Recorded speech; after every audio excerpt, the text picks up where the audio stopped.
어머니, 제 반지 훔쳐가셨어요? 지금 저랑 장난하자는 거 아니시죠? 그걸 어머니가 그냥 가져가시면 어떡해요? 제가 얼마나 애지중지하는 건데 잠깐 한눈판 사이에 그걸 감쪽같이 가져가세요? 아니, 집에 우리밖에 없는데 반지가 발이 달려서 도망가기라도 했겠어요? 어머니 말고는 그거 만진 사람이 없잖아요. 제가 분명히 봤는데 나이 드셔서 남 물건이 탐나고 그러시는 거냐고요. 집안의 믿음이라며 물려받은 걸 어떻게 도로 훔쳐갈 생각을 하세요. 좋은 말 할 때 그냥 가방이나 열어보세요. 제가 직접 확인해야겠으니까요. 정말 끝까지 이렇게 뻔뻔하게 나오실 거예요? 저 경찰 부르기 전에 빨리 내놓으시라고요. 제 이름은 고순이, 나이는 76입니다. 제 인생을 만약 한 권의 책으로 쓴다면 아마 첫 장부터 마지막 장 가까이까지 온통 단 한 사람의 이름으로만 가득 채워져 있을 겁니다. 바로 제 유일한 아들, 오상혁이지요. 아들이 갓 대학에 들어갔을 무렵 남편은 너무나도 이른 나이에 제 곁을 떠났습니다. 그날 이후로 제 삶의 나침반은 언제나 아들을 향해 고정되어 있었어요. 제 인생의 계절은 제가 정하는 것이 아니라 아들이 웃으면 봄이었고 아들이 아프면 겨울이었습니다. 시장에서 새벽부터 밤늦게까지 채소를 팔아번 돈은 한 푼도 저를 위해 쓰지 않았습니다. 그 돈은 고스란히 아들의 대학 등록금이 되었고 아들이 더 넓은 세상을 보겠다며 유학을 결심했을 때는 제 평생의 보금자리였던 작은 집을 담보로 기꺼이 유학 자금을 마련해 주었습니다. 남들 다 가는 계모임 한 번 가지 않고 낡은 옷을 몇 번씩 기워 입으면서도 아들이 보내오는 사진 속에서 환하게 웃는 모습을 보면 제 마음은 세상 부러울 것 없는 부자가 되곤 했습니다. 그런 아들이 번듯한 양복을 입고 대기업에 처음 출근하던 날, 저는 멀리서 그 뒷모습을 보며 소리 없이 눈물을 훔쳤습니다. 제 인생의 모든 고생과 서름이 아들의 저 당당한 어깨 위에서 비로소 보상받는 기분이었어요. 그런 아들이 장가를 가고 보석처럼 어여쁜 며느리까지 보았으니 이제 정말로 제 할 일은 다 끝났다고 남은 생은 그저 두 사람이 행복하게 사는 모습을 멀리서 지켜보는 것만으로도 족하다고 매일 밤 잠자리에 들며 스스로를 다독였습니다. 그날도 저는 아들네 집에 갈 준비로 동이 트기 전부터 눈을 떴습니다. 며칠 전부터 아들이 좋아하는 갈비찜이며 잡채, 손주 녀석이 세상에서 제일 맛있다고 엄지를 치켜 세우는 동그랑땡까지 늙은 몸을 이끌고 시장을 몇 번이나 오가며 재료를 잡만했지요. 자식 입에 들어가는 음식을 만드는 어미의 마음이란 세상 그 어떤 인류 요리사의 마음보다 더 정성스럽고 까다로운 법입니다. 갈비는 찬물에 몇 시간을 담가 핏물을 완벽하게 빼내고 질긴 힘줄이 조금이라도 씹힐세라 일일이 칼집을 내어 기름을 발라냈습니다. 달큼한 배와 양파를 갈아 넣은 양념이 고기 속 깊숙이 배어들도록 하룻밤을 꼬박 재워두는 정성을 들였어요. 그 모든 고된 과정이 제게는 힘든 노동이 아니라 아들을 향한 제 사랑을 표현하는 유일하고도 가장 확실한 방식이었습니다. 준비한 음식을 들고 아들 집에 갔어요. 며느리는 남편이 준 옷가락지를 끼고 있더군요. 한 번도 낀 적이 없었는데 무슨 바람이 분 건지. 어머 세상에, 역시 달라요. 이 빛깔 좀 보세요. 이건 그냥 옥이 아니야. 그죠 어머니? 이거 요즘 시세로 하면 웬만한 차 한 대 값은 나오겠어요. 며느리의 눈은 순수한 감탄보다는 값비싼 보석의 가격을 가늠하는 탐욕으로 번들거리고 있었습니다. 저는 애써 미소를 지으며 값으로 따질 수 있는 물건이 아니란다. 이건 마음이란다, 아가. 하고 말했지만 며느리의 귀에는 제 말이 들리지 않는 듯 했어요. 식사를 하는 내내 며느리는 왼손 약지에 낀 옷가락지를 들여다보며 만지작거리기 바빴습니다. 제가 밤새 잠도 못 자고 만든 갈비찜에는 거의 손도 대지 않았죠. 여보, 이것 좀 봐. 내 손이 오늘따라 유난히 고와 보이지 않아? 역시 보석이 날개라니까. 아들은 그런 아내의 모습을 보면서도 그저 흐뭇하게 웃으며 좋으냐? 그렇게 좋으면 아예 손가락에 붙이고 다녀라. 대신 잃어버리지 않게 조심하고 하고 말할 뿐이었습니다. 그들의 세상에 저는 이미 존재하지 않는 사람처럼 느껴졌어요. 밥을 먹고 설거지를 마치고 과일을 깎아 먹는 그 모든 시간 동안 제 마음속에는 시리도록 차가운 바람이 부는 것 같았습니다. 사건은 제가 이제 그만 집으로 돌아가기 위해 자리에서 일어서던 바로 그 순간에 일어났습니다. 며느리가 갑자기 악 하는 비명을 지르며 자신의 텅 빈 손가락을 내려다보았어요. 어머, 어머님, 반지, 제 반지요. 옷가락지가 없어졌어요. 며느리의 날카로운 외침에 거실의 모든 공기는 순식간에 유리처럼 얼어붙었습니다. 방금 전까지 그토록 자랑하며 모두의 시선을 끌던 옷가락지가 그녀의 손가락에서 감쪽같이 사라져버린 것이었어요. 뭐, 그게 무슨 소리야? 어디다 뒀는데? 정신 똑바로 차리고 찾아봐. 아들이 버럭 소리치자 며느리는 거의 울상이 되어 말했습니다. 아니에요. 어디 둔 적 없어요. 아까 설거지하는데 걸리적거려서 잠깐 빼서 여기 싱크대 선반 위에 올려뒀는데 그 뒤로는 정말 만진 적이 없는데 며느리는 거의 정신 나간 사람처럼 히스테릭하게 소리치며 온 집안을 뒤지기 시작했습니다. 소파 쿠션을 전부 걷어내고 부엌 서랍을 미친 듯이 열고 닫고 심지어는 음식물 쓰레기통까지 뒤졌지만 옷가락지는 보이지 않았어요. 저는 너무나 당황해서 어쩔 줄을 몰라 그저 그 자리에 못 박힌 듯 서 있었습니다. 그때 며느리가 헝클어진 머리를 한 채로 저를 돌아보았습니다. 눈물로 얼룩진 그녀의 얼굴에는 당황스러움이 아니라 서슬 퍼런 의심이 가득했어요. 어머니 혹시 제가 잠깐 한눈판 사이에 그 말은 날카로운 얼음 송곳이 되어 제 심장을 관통했습니다. 내가 내 아들의 아내에게 도둑으로 의심받고 있다는 사실을 깨닫는 순간 온몸의 피가 역류하는 것처럼 차갑게 식는 기분이었어요. 아가, 너 지금 그게 무슨 말이니? 내가 왜 네 반지를? 제 목소리는 저도 모르게 신라처럼 떨려 나왔습니다. 하지만 제 인생의 유일한 방패막이가 되어주리라 믿었던 아들은 이번에도 제 편이 되어주지 않았습니다. 오히려 울고 있는 아내의 어깨를 감싸 안으며 저를 향해 원망과 짜증이 뒤섞인 눈으로 말했어요.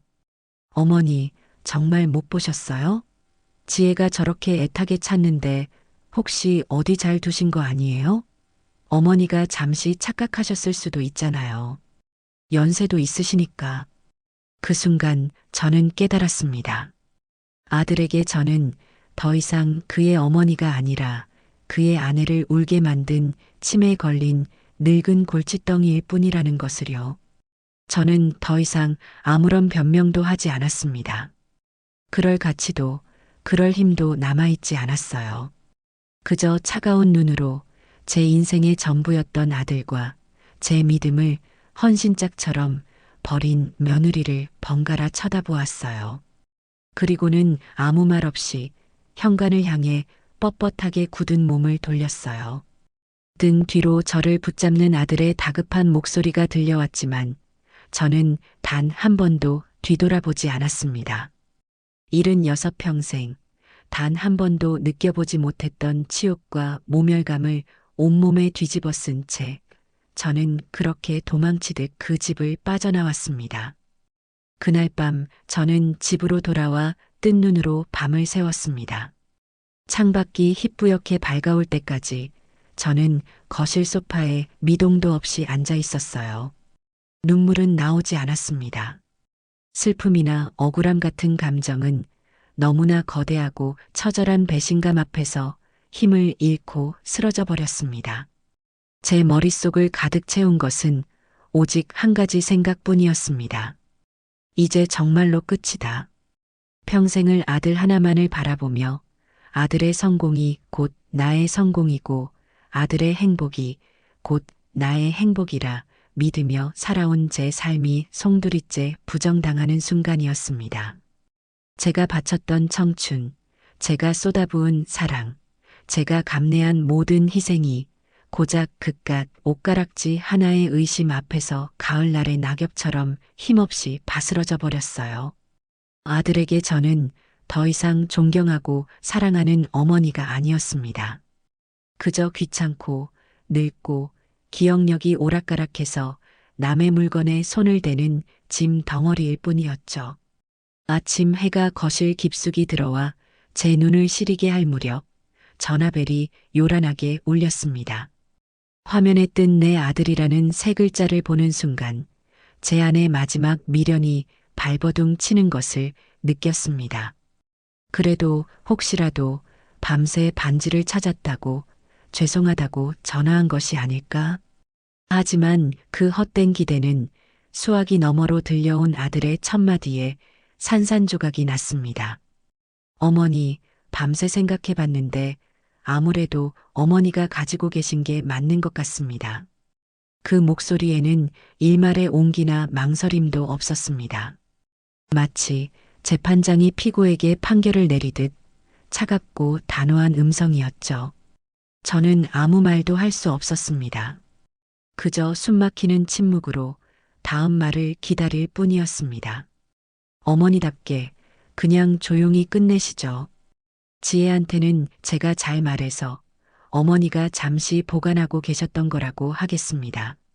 제가 어머니 체면은 살려드릴게요. 그러니 오늘 중으로 저희 집에 가져다 놓으세요. 일이 더 커지는 거 저도 어머니도 싫으시잖아요. 저는 아무 대답도 하지 않았습니다. 아들의 목소리는 제게는 더 이상 사랑하는 아들의 목소리가 아니었어요. 그저 제 인생의 사형 선고를 내리는 냉혹한 심판관의 목소리일 뿐이었습니다. 어머니답게 그 말이 마치 독화살처럼 날아와 제 가슴 가장 깊은 곳에 대못처럼 박혔습니다. 평생을 자식을 위해 희생하고 억울한 일이 있어도 속으로 사귀며 모든 것을 감내하는 것이 어머니다운 것이라면 이제는 더 이상 그렇게 살고 싶지 않았습니다. 저는 말없이 통화 종료 버튼을 눌렀습니다. 그리고 그 순간 제 마음속의 모든 미련과 기대와 사랑을 제 손으로 완전히 장사지냈습니다. 저는 자리에서 일어나 곧장 안방으로 들어갔습니다. 장롱을 열고 제 평생의 재산 목록이 담긴 통장과 인감도장을 꺼냈어요. 그리고는 전화기를 들고 동네에서 가장 일처리가 빠르고 입이 무겁기로 소문난 부동산 중개소에 전화를 걸었습니다. 사장님, 저입니다. 순인의 쌀가게 할멈. 제 목소리는 놀랍도록 침착하고 흔들림이 없었습니다. 저희 집 오늘 당장 팔아주세요. 시세보다 조금 싸게 내놓아도 좋으니 무조건 가장 빨리 계약할 수 있는 사람으로 찾아주세요. 현금 부자로요. 제 단호한 목소리에 수화기 너머의 사장님은 아니, 순이 여사님. 무슨 일이세요? 그 집이 어떤 집인데? 라며 기겁을 했지만 저는 그저 급한 사정이 생겼습니다. 뒷말 나오지 않게 조용히 그리고 신속하게 처리해 주십시오라는 말만 남기고 전화를 끊었습니다. 다음 행선지는 수십 년을 거래해 온 동네 은행이었습니다. 저는 제가 가진 모든 예금과 적금을 해지하고 전부 현금으로 찾아달라고 요청했어요. 창구 직원은 제 얼굴을 익히 아는 사람이었습니다. 사모님, 이 적금은 이제 만기가 얼마 남지 않아 지금 해지하시면 손해가 크신데요. 정말 괜찮으시겠어요? 그 걱정스러운 물음에 저는 희미하게 웃으며 고개를 끄덕였습니다. 괜찮습니다. 더 큰 것을 잃지 않으려면 이 정도 손해는 감수해야지요. 제 알 수 없는 말에 직원은 고개를 갸웃거렸지만 더는 묻지 않고 묵묵히 일을 처리했습니다.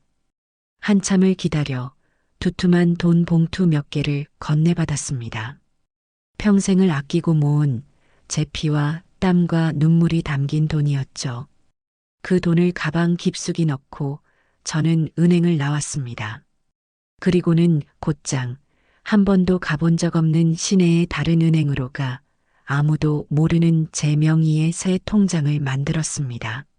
제 인생의 모든 기록이 담겨 있던 낡은 통장들을 잘게 찢어 은행 쓰레기통에 버리는 순간 저는 기묘한 해방감을 느꼈습니다. 족쇄가 풀린 기분이었어요. 집으로 돌아와 저는 마지막 정리를 시작했습니다. 이 집을 가득 채우고 있는 세간살이들은 저에게는 아들과의 소중한 추억이 아니라 제 헛된 희생을 증명하는 증거물일 뿐이었어요. 저는 작은 여행 가방 하나에 갈아입을 옷 몇 벌과 남편의 유품인 낡은 손목 시계, 그리고 제 처녀 시절의 모습이 담긴 낡은 앨범 하나만을 챙겼습니다. 그리고는 텅 빈 식탁 위에 흰 봉투 하나를 올려두었어요. 그 안에는 짧은 편지 한 장이 들어 있었습니다. 너희에게 줄 유산은 이제 없다. 나를 찾지 마라. 마지막으로 아들에게 문자 한 통을 보냈습니다. 식탁 위에 편지 보거라.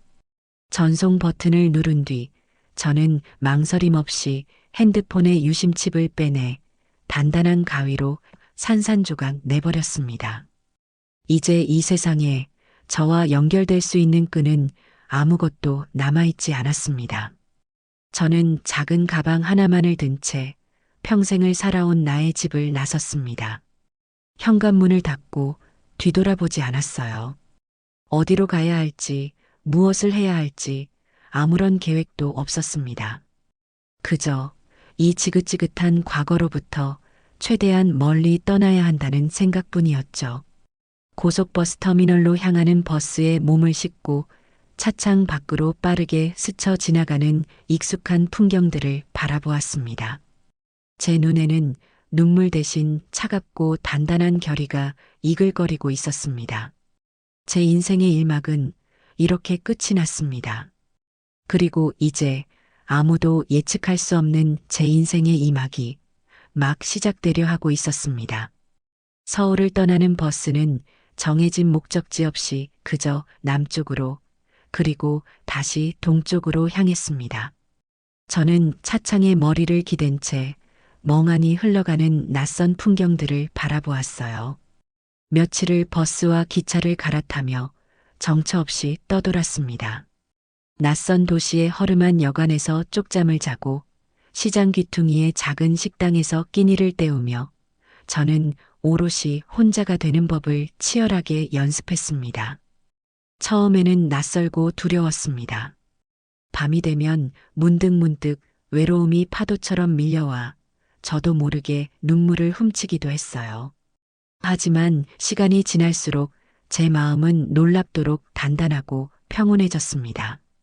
나를 아는 사람도 나를 찾는 사람도 없는 곳에서 저는 비로소 아무개의 엄마가 아닌 고순이라는 이름 석 자의 온전한 주인이 되어가고 있었습니다. 그러다 어느 날 저는 동해의 가장 끝자락에 있는 작은 바닷가 마을에 도착했습니다. 버스에서 내리자마자 짠내 섞인 시원한 바람이 제 얼굴을 스치고 규칙적으로 밀려오는 파도 소리가 귀를 간지렸으며 끼룩거리며 하늘을 자유롭게 나는 갈매기들의 울음소리가 이상하게도 제 마음을 붙들었어요. 마치 이제 그만 쉬어가라고 여기가 너의 자리다라고 말해주는 것 같았습니다. 저는 그곳에 며칠 더 머물기로 마음먹었습니다. 그리고 그 며칠이 몇 달이 되고 마침내는 제 남은 인생의 마지막 보금자리가 될 줄은 그때는 미처 알지 못했지요. 저는 마을에서도 가장 외진 곳, 파도 소리가 창문 바로 아래에서 자장가처럼 들리는 허름한 빈집을 헐값에 얻었습니다. 금방이라도 쓰러질 듯 낡았지만 혼자 살기에는 더없이 아늑하고 충분했어요. 매일 아침 저는 동네 사람들보다 먼저 일어나 해가 뜨는 것을 보기 위해 바닷가로 나갔습니다. 수평선 너머에서 붉게 타오르며 장엄하게 솟아오르는 태양을 보고 있노라면 제 안에 아직 남아있던 어둡고 축축한 응어리들이 조금씩 녹아내리는 것 같았어요. 그날도 저는 동이 트기 전 집을 나서 방파제 가장 끝에 걸터 앉아 있었습니다. 그날따라 유난히 바람이 거세고 파도가 거칠었어요. 집채만한 파도가 방파제를 집어삼킬 듯이 하얀 포마를 일으키며 덮쳐왔습니다. 한참을 그렇게 앉아 있는데 저 멀리 갯바위 위에서 위태롭게 낚싯대를 들이우고 있는 노인 한 분이 눈에 들어왔습니다. 저런 위험천만한 곳에서 무슨 부귀영화를 누리겠다고 저러시나 걱정스러운 마음에 눈을 떼지 못하고 있었죠. 바로 그때였습니다. 제가 우려했던 일이 현실이 되고 말았어요. 갑자기 들이닥친 거대한 파도가 갯바위를 순식간에 덮쳤고 그 위에 서 있던 노인의 몸이 종이 인형처럼 허공으로 솟구쳤다가 이내 차가운 바닷속으로 흔적도 없이 사라져버렸습니다. 사람 살려, 사람 살려요. 갯바위에 사람이 빠졌어요. 저는 저도 모르게 비명을 지르며 방파제를 따라 미친 듯이 달렸습니다. 제 목소리를 들었는지 마침 새벽 조업을 준비하던 젊은 어부 두 사람이 놀라 저를 쳐다보았고 저는 필사적으로 손가락으로 노인이 사라진 곳을 가리키며 발만 동동 굴렀습니다. 심장이 터질 것 같았어요. 잠시 후 어부들이 급하게 작은 배에 시동을 걸어 파도를 헤치며 나아갔습니다. 얼마나 시간이 흘렀을까요? 애타는 제 마음처럼 시간은 더디게만 흘렀습니다. 마침내 어부들이 물 위로 축 늘어진 노인의 몸을 건져 올리는 것이 보였습니다. 배가 선착장에 닿자마자 저는 달려가 노인의 상태를 살폈어요. 온몸이 얼음장처럼 차가웠지만 다행히 코끝에 희미한 숨결은 붙어 있었습니다. 이 작은 마을에는 변변한 병원 하나 없었어요. 읍내 병원까지 가려면 차로 1시간은 좋게 가야 했고 보건소가 문을 열려면 아직 동이 트기도 전이었습니다. 저는 망설일 틈도 없이 어부들에게 소리쳤습니다. 우리 집으로 갑시다. 일단 우리 집으로 모시고 가서 몸부터 녹이고 봐야 해요. 어서요. 어부들은 제 말에 따라 노인을 들쳐 업고 제 작은 집으로 향했습니다. 저는 급하게 아궁이에 불을 지피고 젖은 옷을 벗겨 마른 이불을 겹겹이 덮어주었어요. 그리고는 정신없이 따뜻한 생강차를 끓여 숟가락으로 조금씩 노인의 입에 흘려 넣었습니다.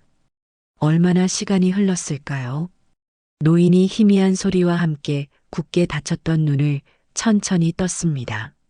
정신을 차린 노인은 자신을 강영감이라고만 짧게 소개했습니다. 그는 무척이나 무뚝뚝하고 다른 사람의 도움을 받는 것을 수치스러워하는 자존심이 강한 사람이었어요. 제게 고맙다는 말 한마디 없이 그저 끙끙 앓는 소리를 내며 자리에서 일어나려 애썼습니다.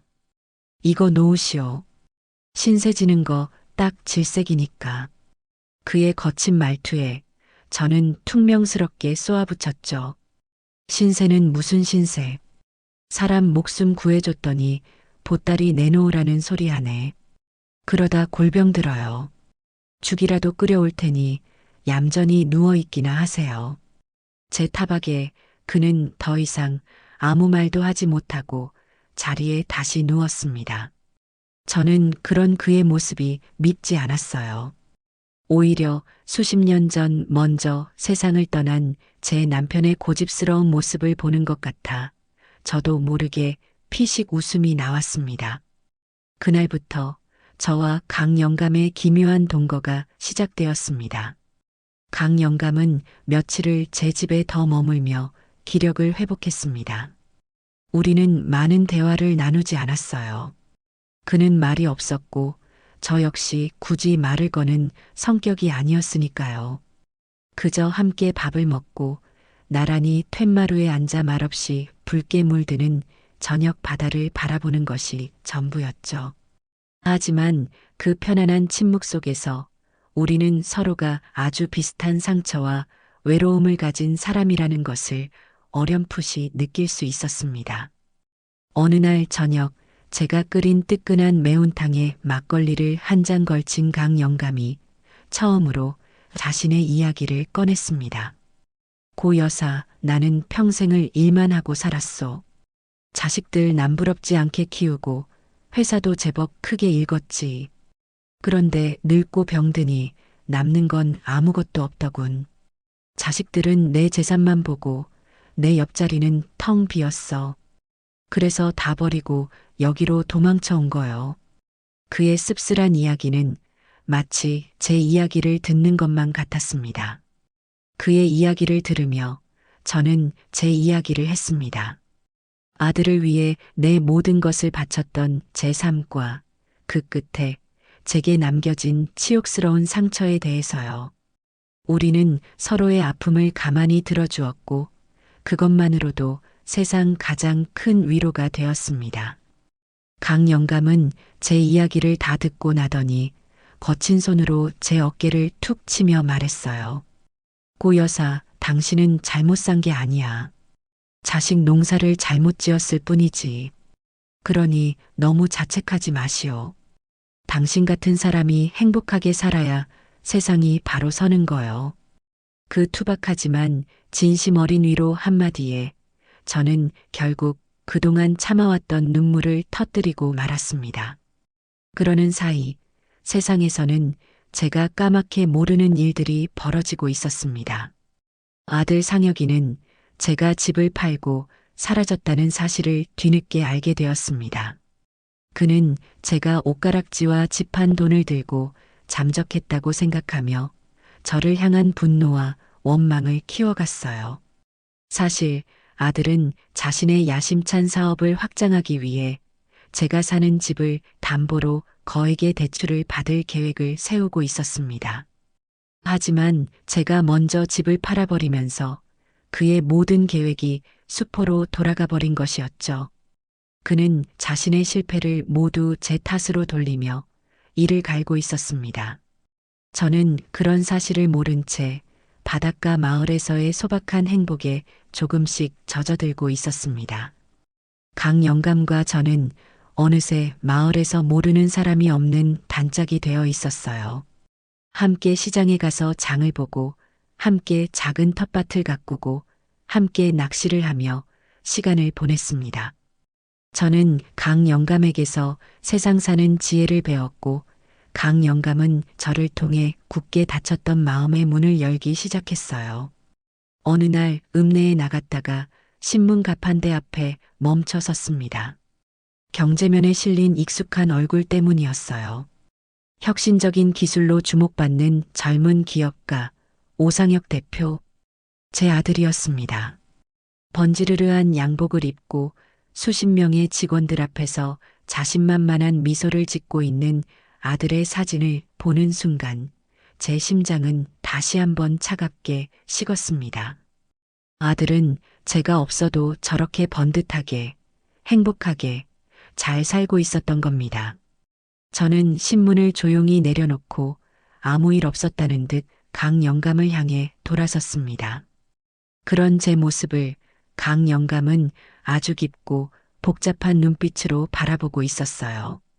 마치 제 마음속의 모든 풍경을 다 읽고 있다는 듯이 말입니다. 그는 아무것도 묻지 않고 그저 제 어깨를 한번 다독여줄 뿐이었습니다. 강 영감과 저의 관계는 가문날 마른 땅에 스며드는 봄비처럼 아주 서서히 그리고 더디게 서로의 메마른 삶을 적셔갔습니다. 우리는 서로에게 지나온 세월의 아픈 상처를 굳이 캐묻지 않았고 앞으로의 막막한 계획에 대해 어설픈 조언을 하지도 않았습니다. 그저 오늘 이 하루 따뜻한 밥을 함께 나누어 먹고 나란히 툇마루에 앉아 붉게 물드는 저녁 바다를 함께 바라보고 밤이 되면 서로의 방문 너머로 들려오는 장기침 소리에 귀 기울이며 이 세상에 나 혼자가 아님을 확인하는 것만으로도 만족하며 조용한 날들을 보냈습니다. 하지만 시간은 특히나 늙고 병든 이에게는 너무나도 무심하고 잔인하게 흘러가는 법이지요. 가을이 깊어지고 바닷바람이 칼날처럼 날카로워질 무렵 강영감의 마른 기침이 눈에 띄게 잦아졌습니다. 처음에는 그저 환절기 탓이겠거니 노인네들 겪는 흔한 잔병이겠거니 하고 대수롭지 않게 여겼습니다. 제가 뒷산에서 직접 캐온 도라지를 푹 고아 따뜻한 차를 내어드리면 그는 유난 떨기는 이놈의 몸뚱이는 아직 청춘이요. 이까짓 바람 감기쯤이야라며 허허 웃으며 큰 소리를 치곤 했으니까요. 하지만 그의 기침 소리는 밤이 깊어질수록 잦아들지 않고 더욱 격해졌고 깡마른 그의 등이 종이 인형처럼 위태롭게 활처럼 휘어지는 것을 어둠 속에서 지켜볼 때마다 제 마음은 천길 낭떠러지로 떨어지는 것처럼 철렁 내려앉았습니다. 저는 아무것도 모르는 척 돌아누워 잠이 든 척했지만 실은 그의 고통스러운 숨소리 하나하나를 제 숨처럼 느끼며 밤을 새우곤 했습니다. 영감님, 내일 날 밝으면 읍내 병원에라도 한번 가봅시다. 가서 주사라도 한 대 맞고 약이라도 타와야지요. 기침이 벌써 며칠째입니까? 됐어. 늙으면 다 아픈 법이요. 병원 가봐야 의사 양반들 돈만 벌어주는 꼴이지. 그냥 며칠 앓다 보면 낫게 되어 있어. 고 여사는 걱정이 너무 많아서 탈이야. 걱정이 많은 게 탈이 아니라 영감님 고집이 황소고집이라 탈인 겁니다. 그러다 큰 병 돼요. 제가 영감님 없으면 이 적적한 바닷가에서 누구랑 벗하고 살라고요. 제발 제 말 좀 들으세요. 제 타박 섞인 걱정에 그는 대답 대신 그저 희미하게 웃어 보일 뿐이었습니다. 그러던 어느 날 새벽 옆방에서 들려오는 것이 기침 소리가 아니라 마치 쇠를 긁는 것 같은 거친 숨소리라는 것을 깨달은 저는 더 이상 이렇게 둘 수만은 없다는 생각에 거의 반강제로 그의 팔을 붙들고 읍내의 작은 병원으로 향했습니다. 의사는 몇 가지 검사를 하더니 제 예상보다 훨씬 더 굳은 표정으로 저를 조용히 진료실로 불렀습니다. 할머님, 환자분 보호자 되십니까?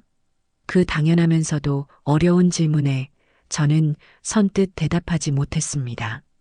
피 한 방울 섞이지 않은 그저 길 위에서 우연히 만난 외로운 늙은이일 뿐인데 제가 감히 그의 인생의 구호자라는 무거운 이름을 얹을 수 있을까요? 제 침묵을 긍정으로 받아들인 의사는 무거운 표정으로 제게 청천벽력 같은 말을 꺼냈습니다. 이미 손을 쓰기에는 너무 늦었습니다. 폐 깊숙한 곳까지 병이 번졌어요. 지금부터는 마음의 준비를 하셔야겠습니다. 그날 이후 강 영감은 자리에 눕는 날이 많아졌습니다. 저는 묵묵히 그의 곁을 지켰습니다. 입맛을 잃고 밥알 하나 넘기기 힘들어하는 그를 위해 부드러운 전복죽을 쑤어 식은 땀으로 축축한 그의 이마를 닦아주며 어린아이에게 하듯 한 숟가락씩 정성껏 떠먹였습니다. 밤새 고통에 끙끙 앓는 그의 등을 쓸어주며 저는 아주 먼 옛날 열병으로 사경을 헤매던 어린 아들의 등을 밤새 쓸어주던 제 젊은 날의 기억을 떠올렸습니다. 그는 제게 미안하다는 말도 고맙다는 말도 하지 않았습니다. 그저 가끔씩 고통이 잦아들어 정신이 맑아질 때면 제 손을 힘없이 잡고는 아주 희미하고 갈라지는 목소리로 고 여사 당신을 조금만 더 일찍 만났더라면 내 지난 인생이 조금은 덜 외로웠을까 하고 덧없이 의존일 뿐이었습니다. 그럴 때면 저는 차마 아무 말도 하지 못하고 그의 거칠고 메마른 손을 더욱 힘주어 잡아줄 뿐이었습니다.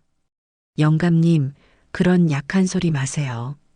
사람이 살다 보면 가장 좋은 인연은 가장 마지막에 오는 법이라고 했습니다. 영감님이나 저나 이제야말로 진짜 백이 인생 친구를 만난 것 아니겠어요. 진짜 백이 친구라 허허 듣기 좋은 말이구려. 내 평생 수많은 사람들을 만나고 헤어졌지만 내 마지막 길에 이렇게 죽 한 그릇 떠주는 사람은 꼭 여사 당신 하나뿐이니 당신이 내 진짜 친구가 맞긴 맞나 보오. 시간은 속절없이 흘러 어느덧 창밖에는 그의 첫눈이 한방눈이 되어 펑펑 내리기 시작했습니다. 그날 밤 강 영감은 아주 오랜만에 정신이 또렷해 보였습니다. 그는 저를 자신의 침대맡에 앉히고는 아주 중요하고 비밀스러운 이야기를 하려는 듯 몇 번이나 마른 입술을 달싹였습니다. 고 여사, 내게 시간이 정말로 얼마 남지 않은 것 같소. 그러니 내 마지막 부탁을 하나 들어주시오. 그의 비장한 목소리에 제 마음은 쿵 내려앉았습니다. 영감님, 그런 슬픈 말씀 마세요. 이 눈 그치고 따뜻한 봄 오면 저랑 같이 뒷산에 올라가서 쑥도 캐고 나물도 뜯으러 가셔야죠. 약속하지 않으셨습니까? 제 어설픈 위로에 그는 희미하게 웃으며 고개를 저었습니다. 아니, 나는 내 마지막을 똑똑히 알고 있소. 그러니 잘 들으시오. 내일 아침 서울에서 변호사 한 사람이 이곳으로 찾아올 것이오. 놀라지 말고 그 사람이 하자는 대로 그저 다 따라주시오. 그것이 내 마지막 부탁이오. 꼭 약속하시오. 저는 영문을 몰랐지만 그의 눈빛이 너무나도 진지하고 간절했기에 차마 거절하지 못하고 고개를 끄덕일 수밖에 없었습니다. 다음 날 아침 정말로 검은색 고급 승용차 한 대가 뽀드득 눈길을 헤치며 저희 집의 허름한 마당으로 조용히 들어섰습니다. 차에서 내린 사람은 아주 반듯하고 예의 바른 인상의 젊은 남자였습니다. 그는 자신을 강철중 회장님의 법률 대리인이라고 소개하며 제게 깊이 고개를 숙였습니다. 그리고 그가 제 앞에 꺼내놓은 이야기는 제 76평생을 통틀어 가장 충격적이고 가장 믿을 수 없으며 가장 슬픈 이야기였습니다. 제가 알던 가난하고 외로운 강 영감은 대한민국 경제를 쥐고 흔드는 거대 기업 유상그룹의 창업주인 강철중 회장이었습니다.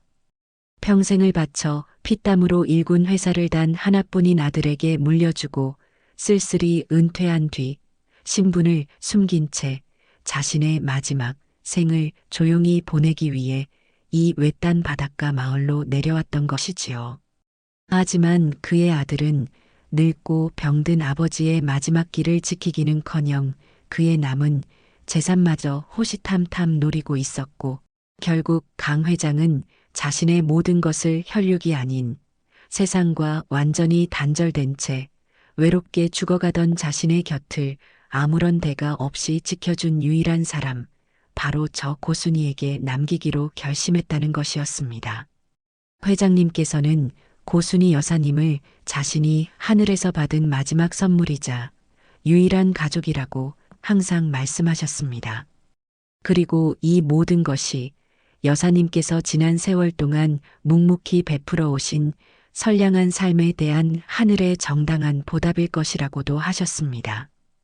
변호사는 떨리는 제 손에 강철중 회장의 묵직한 친필 유언장을 쥐어주었습니다. 유언장에는 유상그룹의 모든 주식과 경영권 그리고 그가 가진 모든 부동산과 현금 자산을 저 고순이에게 상속한다는 내용이 그의 마지막 필체로 또렷하게 적혀 있었습니다. 저는 유언장을 든 채 멍하니 강 회장이 누워있는 방을 바라보았습니다. 그는 마치 이 모든 소란을 다 듣고 있다는 듯 제 평생 본 얼굴 중 가장 평온한 얼굴로 깊은 잠에 빠져 있었습니다. 그 순간 제게 밀려온 감정은 수십 조의 재산을 상속받게 되었다는 기쁨이나 놀라움이 아니었습니다. 그저 이 험한 세상에서 잠시나마 서로를 의지했던 내 마지막 친구가 이제 정말로 떠나가는구나 하는 서글픔과 가슴 시린 허망함 뿐이었죠. 며칠 후 강철중 회장은 제가 지켜보는 가운데 조용히 눈을 감았습니다. 그의 장례식은 제가 살던 작은 바닷가 마을이 생긴 이래 가장 크고 성대하게 치러졌습니다.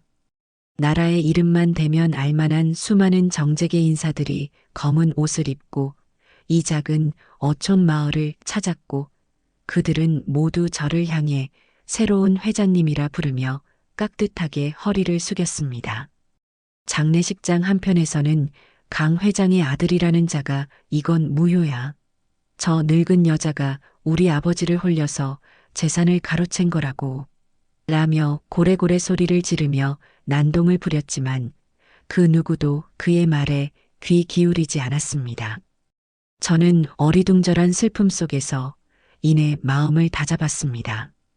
이것이 내 마지막 친구 강 영감이 내게 남긴 무거운 유산이자 마지막 부탁이라면 피하지 않고 당당히 마주하리라고요.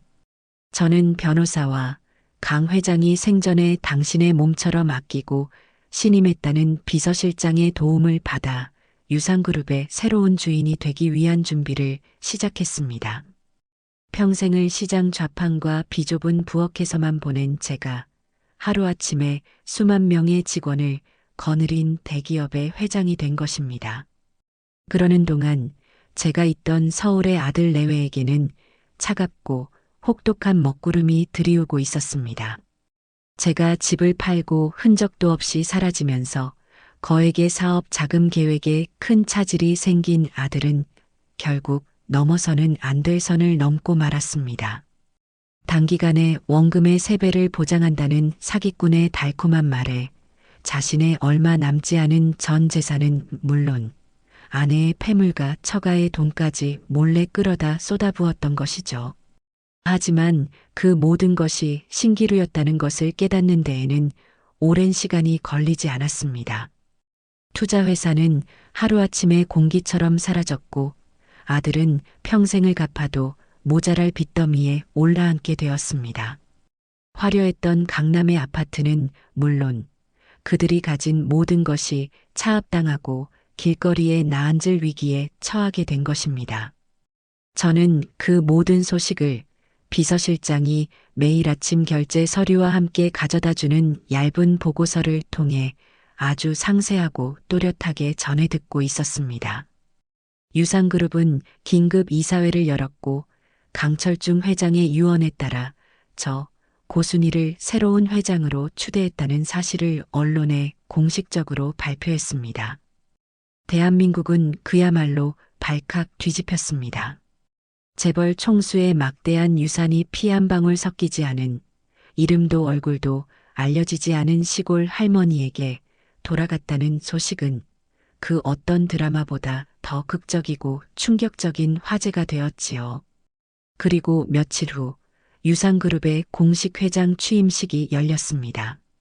저는 비서실장이 최고급 백화점에서 준비해온 값비싼 명품 옷과 보석들을 모두 물리고 제가 시장에서 직접 사입던 가장 깨끗하고 단정한 흰 저고리와 검정 치마를 입고 단상에 섰습니다.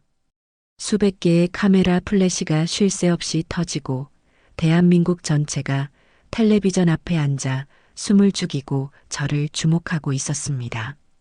저는 떨리는 마음을 가다듬고 제가 지난 며칠 밤을 새워 직접 쓴 취임사를 읽어 내려가기 시작했습니다.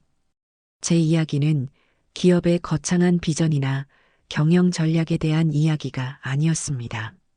제가 평생 살아온 이야기, 그리고 제 마지막 친구 강철중 회장에 대한 가슴 아픈 이야기였죠. 저는 경영을 모릅니다. 하지만 사람의 마음을 얻는 법은 압니다. 정직하게 땀 흘려 번 돈이 얼마나 귀한지, 추운 겨울날 건네는 따뜻한 밥 한 끼가 사람에게 얼마나 큰 위로가 되는지를 제 삶을 통해 배웠습니다. 이제 유상그룹은 돈이 아니라 사람을 남기는 기업이 될 것입니다. 그 시각 아들 내외는 차갑고 눅눅한 월세방 구석에 쪼그려 앉아 낡고 작은 텔레비전을 보고 있었습니다. 빚쟁이들을 피해 이리저리 도망 다니다 간신히 얻은 햇빛도 들지 않는 단칸방이었죠. 그들은 화면에 나온 제 모습을 보고 자신들의 눈을 의심했습니다. 자신들이 좀도둑으로 몰고 치매 걸린 노망난 늙은이라고 온갖 욕을 퍼부었던 어머니가 바로 그들이 평생을 선망하고 질투해왔던 재벌그룹의 회장이 되어 온 국민 앞에서 존경과 박수를 받으며 연설을 하고 있었습니다. 며느리는 손에 들고 있던 컵라면 그릇을 바닥에 떨어뜨렸고 아들은 멍하니 화면을 바라보다 이내 공포와 절망이 뒤섞인 짐승 같은 비명을 질렀습니다. 자신들이 오만하게 걷어찬 동아줄이 실은 하늘에서 내려온 다시 없을 금 동아줄이었다는 사실을 그들은 가장 비참하고 끔찍한 순간에 깨닫게 된 것입니다. 취임식이 끝나자마자 아들 내외는 어떻게든 저를 만나야 한다는 신락 같은 희망 혹은 탐욕스러운 욕망에 사로잡혀 유상그룹 본사로 미친 듯이 달려왔습니다. 하지만 그들의 행색은 너무나도 초라하고 남루했습니다. 며칠은 좋게 감지 않은 듯한 떡진 머리, 공포와 탐욕에 번들거리는 퀭한 눈, 값싼 시장에서 상구겨진 옷. 그들은 대한민국 최고의 기업, 눈부시게 빛나는 본사 로비와는 전혀 어울리지 않는 이질적이고 불쾌한 존재들이었죠. 로비에 들어서자마자 그들은 단단한 벽처럼 버티고 선 경비원들에게 가로막혔습니다. 아들은 경비원들의 팔을 뿌리치며 목에 핏대를 세우고 이성을 잃은 채 소리쳤습니다. 비켜, 비키란 말이야. 우리 어머니 좀 만나야겠어. 방금 취임하신 고순희 회장님이 바로 내 어머니란 말이야. 내가 그분 아들이라고. 그의 절규는 웅장하고 고요한 대리석 로비의 광인의 외침처럼 공허하게 울려 퍼졌습니다. 경비원들은 그를 딱하고 한심하다는 듯 쳐다보며 더욱 단호하게 앞을 막아섰습니다. 손님, 여기서 이러시면 업무 방해입니다. 회장님께서는 지금 외부인을 만날 어떤 계획도 없으십니다. 정식으로 절차를 밟아 예약을 하시든지 아니면 어서 돌아가 주십시오. 며느리 역시 거의 실성한 사람처럼 울부짖었습니다. 여보세요. 우리 정말 회장님 가족이에요. 믿어주세요. 어머니, 저희 왔어요. 상혁이랑 지혜가 왔다고요. 어머니. 그들의 처절한 소란은 로비에 있던 다른 사람들의 이목을 순식간에 집중시켰습니다. 사람들은 스마트폰을 꺼내 들고 그들의 모습을 촬영하며 수군거리기 시작했어요. 저 사람들 뭐야? 또 시작이네. 회장님 취임하고 나서 저런 사람들이 하루에도 몇 명씩 찾아온다던데. 쯧쯧, 세상에 공짜 바라는 인간들이 왜 이렇게 많아? 회장님이 시골 할머니라고 하니까 아주 만만하게 보이나 봐. 불쌍하다, 불쌍해. 세상은 단 한 사람도 그들의 말을 믿어주지 않았습니다. 오히려 그들을 하루아침에 부자가 된 운 좋은 늙은 할머니에게 빌붙으려는 파렴치하고 더러운 사기꾼 취급했죠. 결국 그들은 경비원들에게 양팔을 붙잡혀 짐짝처럼 질질 끌려 건물 밖으로 쫓겨났습니다. 건물 밖에는 그들의 소란을 듣고 하이에나처럼 몰려든 기자들이 장사진을 치고 있었습니다.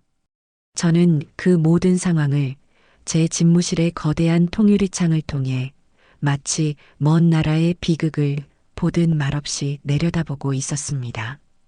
비서실장이 굳은 얼굴로 다가와 제게 물었습니다. 회장님, 어떻게 할까요? 제가 내려가서 정리하고 오겠습니다. 저들이 더는 회장님의 심기를 불편하게 하지 못하도록 하겠습니다.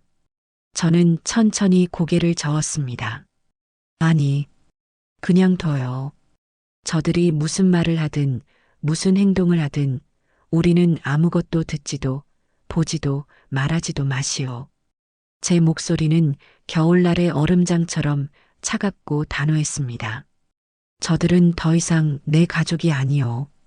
그러니 우리 회사와는 아무런 관련이 없는 그저 불쌍한 외부인일 뿐이지. 제 단호한 말에 비서실장은 더 이상 아무것도 묻지 않고 조용히 고개를 숙일 뿐이었습니다. 저는 바닥에 내팽개쳐진 채 기자들의 카메라 플래시 세례를 받으며 발버둥 치는 아들 내외의 비참한 모습을 아무런 감정 없는 눈으로 끝까지 지켜보았습니다.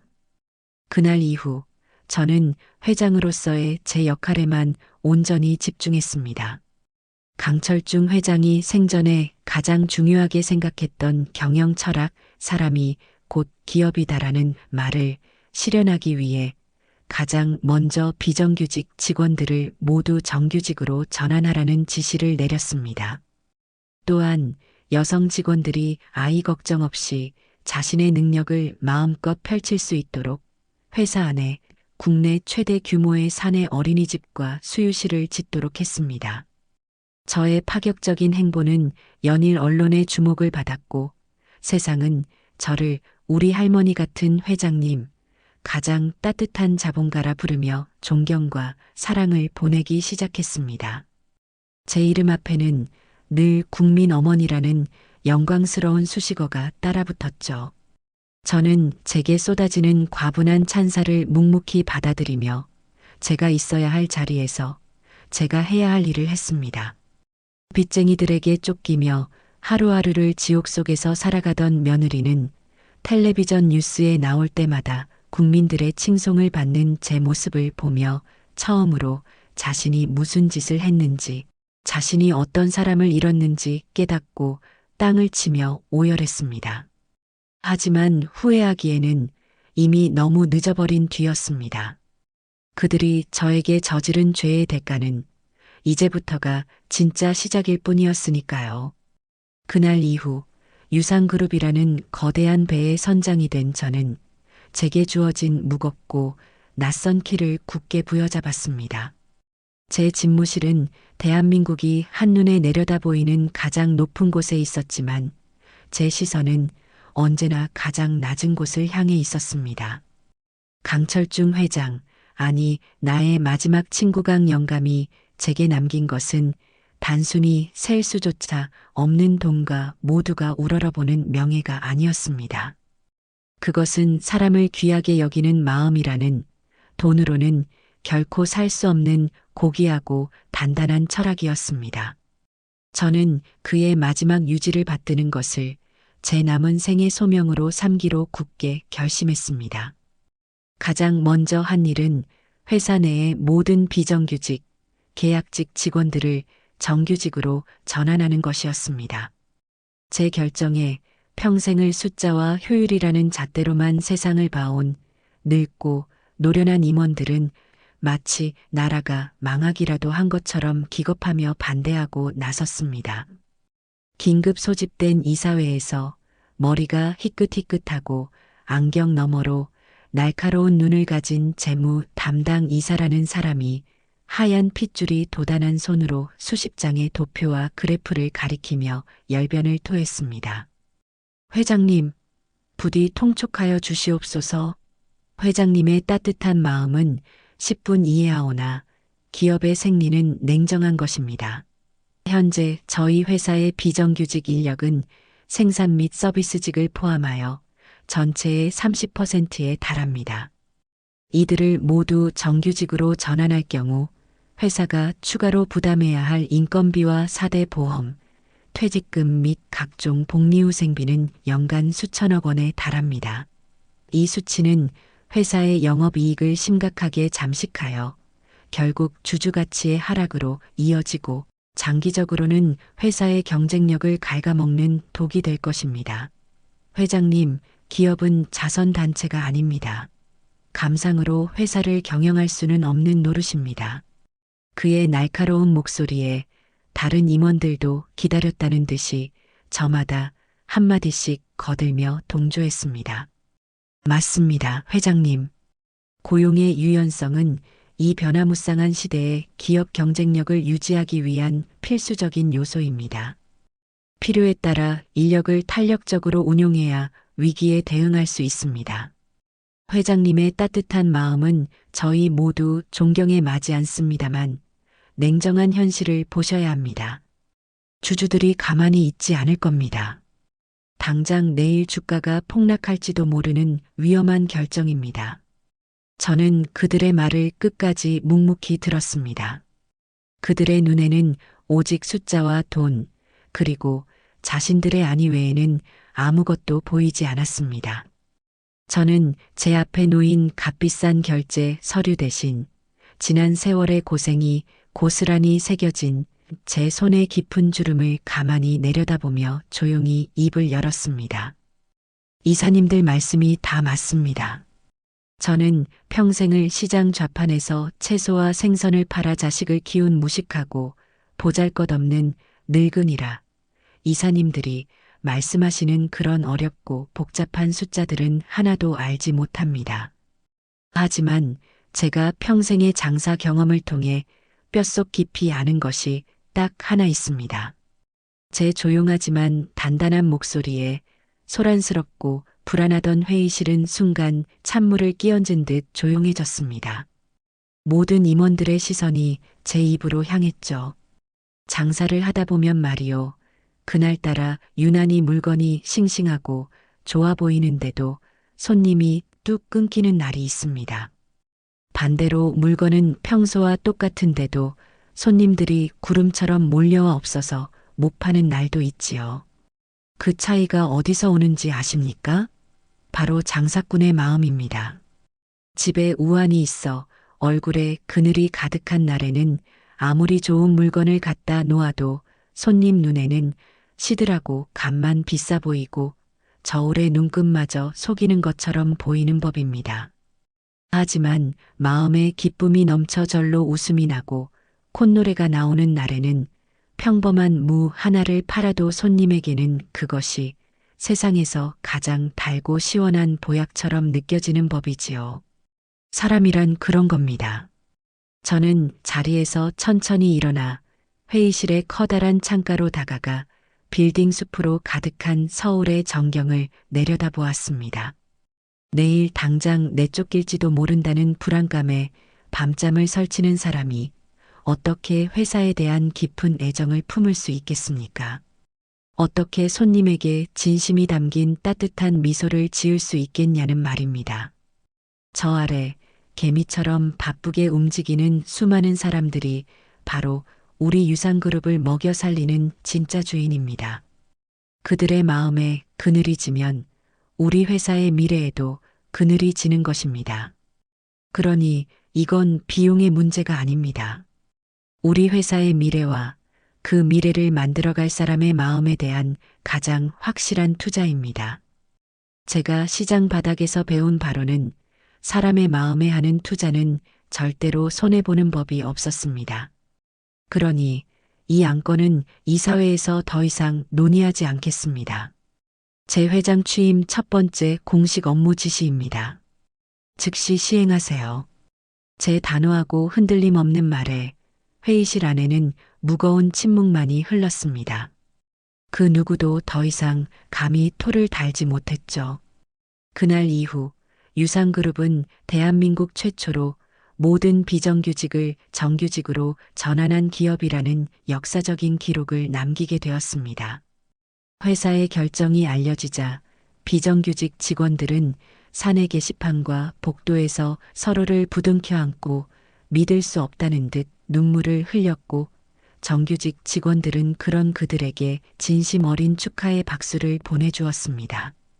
회사의 로비는 제가 취임한 이래 그 어느 때보다 따뜻하고 희망찬 온기로 가득 찼습니다. 저의 다음 지시는 이 나라의 모든 일하는 어머니들을 위한 것이었습니다. 저는 어느 날 예고 없이 회사 구석에 있는 작은 산에 어린이집을 방문했습니다.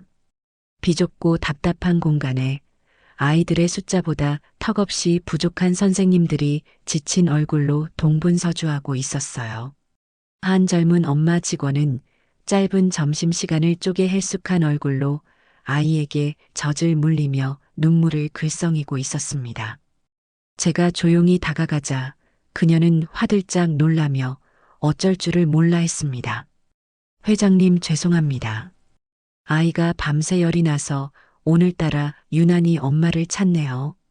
일에 집중해야 하는데 마음이 계속 콩밭에 가 있으니 제가 정말 죄인입니다. 죄인이라니 무슨 그런 섭섭한 소리를 하는 거요.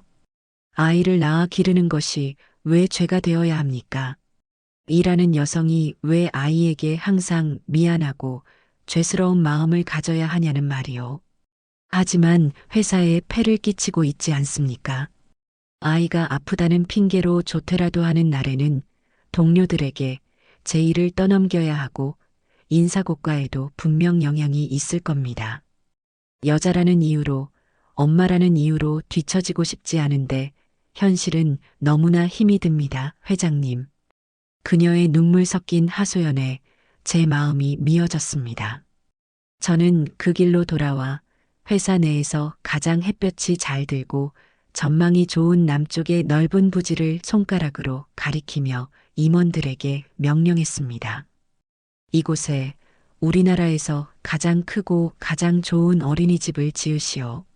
아이들이 먹는 모든 음식은 최고급 유기농 재료로 하고 선생님들은 업계 최고의 대우를 해주시오.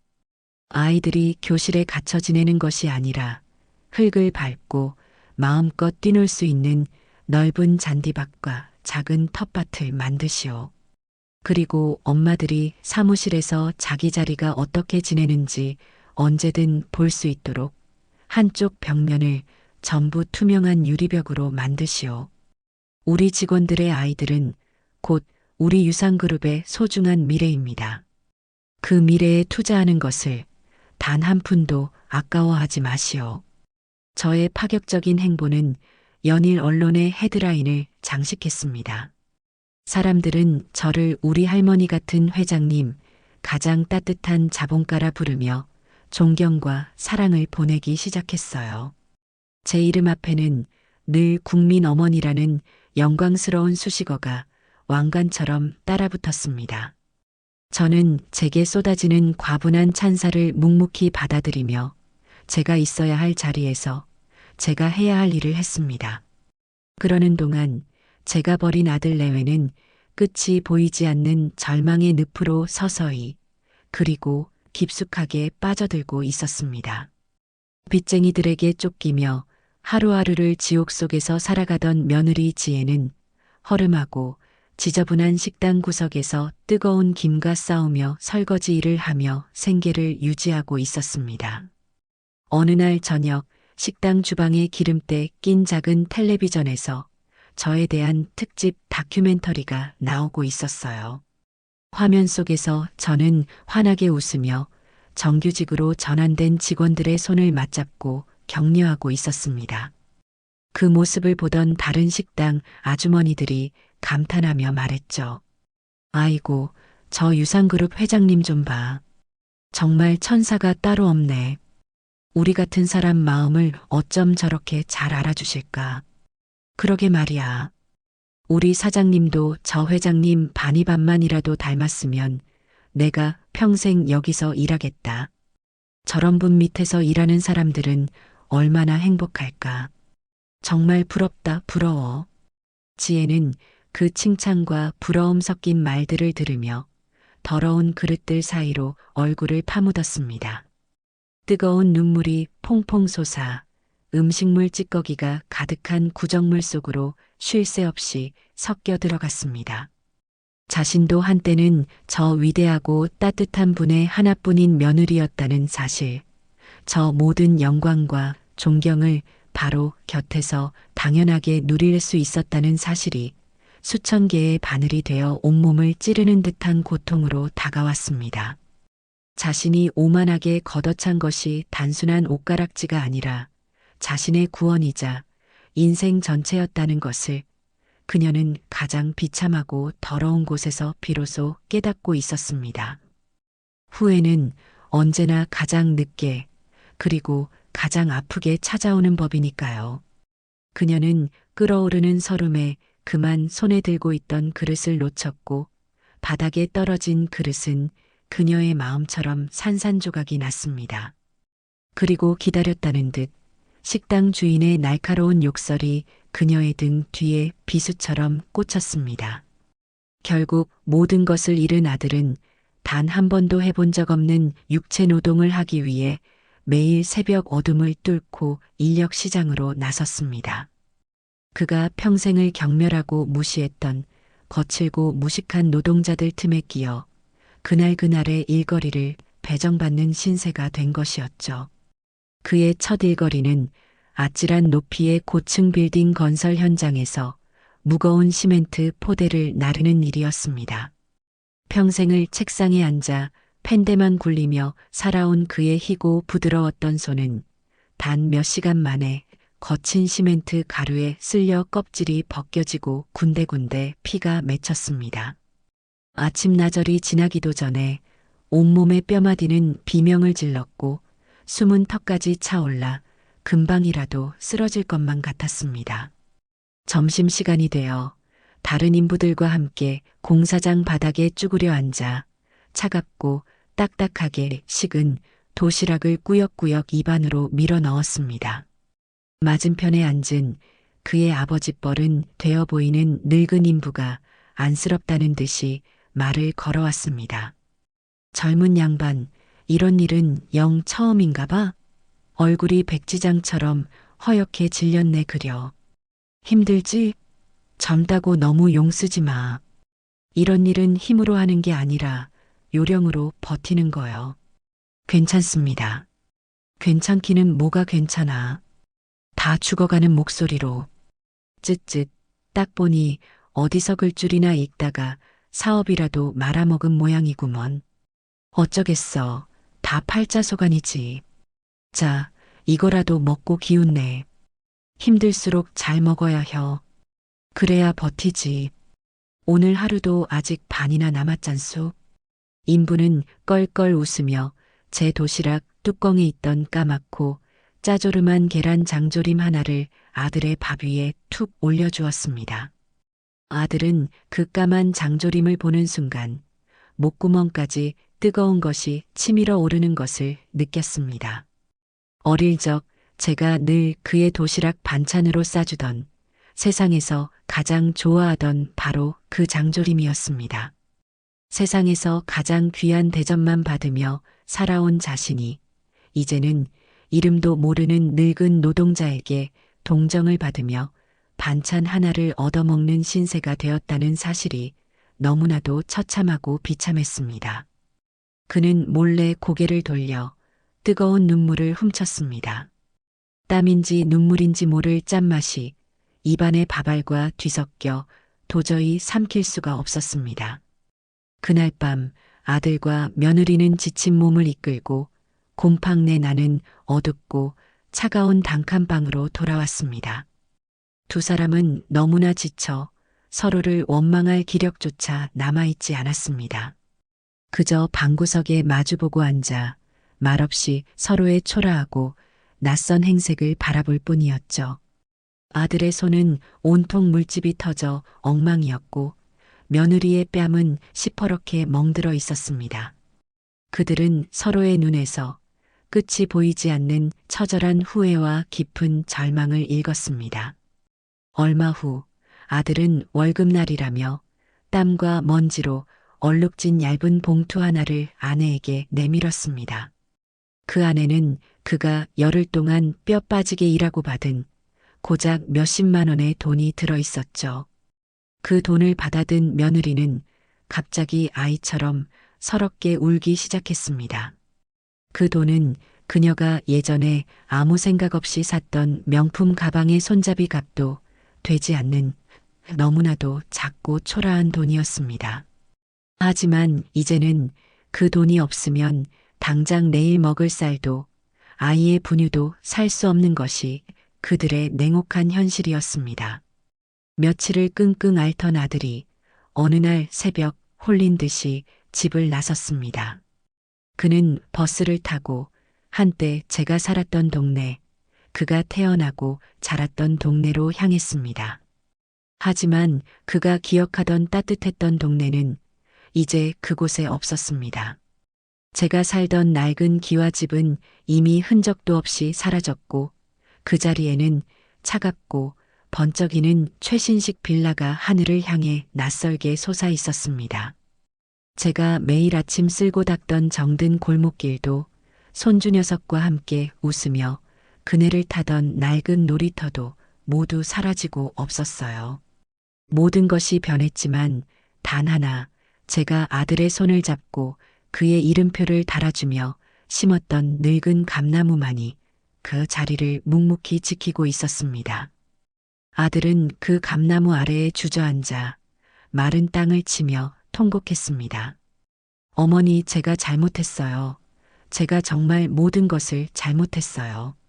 어머니, 어디 계세요? 그의 울음소리는 그러나 들어주는 이 하나 없이 차가운 새벽 공기 속으로 허망하게 흩어질 뿐이었습니다. 그는 그때서야 비로소 그리고 너무나도 늦게 깨달았습니다. 자신이 잃어버린 것은 단순히 어머니나 어머니의 재산이 아니었습니다. 자신이 돌아갈 수 있는 유일한 뿌리, 자신의 모든 과거와 따뜻했던 역사, 그리고 아무 조건 없이 자신을 사랑해주던 유일한 사람을 제 손으로 직접 내다버렸다는 것을 말입니다. 저는 아들 내외의 모든 상황을 비서실장이 매일 아침 가져다주는 두툼한 보고서를 통해 빠짐없이 전해 듣고 있었습니다. 하지만 제 마음은 바람 한 점 없는 깊은 산속의 호수처럼 고요하고 잔잔했습니다. 동정심도 연민도 느껴지지 않았어요. 그들이 지금 겪고 있는 고통은 그들이 스스로 선택한 길의 끝에서 마땅히 받아야 할 죄의 대가일 뿐이라고 생각했습니다. 하지만 그런 제 마음을 송곳처럼 파고들며 뒤흔드는 것이 딱 하나 있었습니다. 바로 어른들의 죄 때문에 아무것도 모른 채 함께 고통받고 있을, 눈에 넣어도 아프지 않을 어린 손주 녀석이었습니다. 어느 날 비서실장이 가져온 보고서에는 손주 녀석의 학교 생활에 대한 내용이 아주 상세하게 담겨 있었습니다.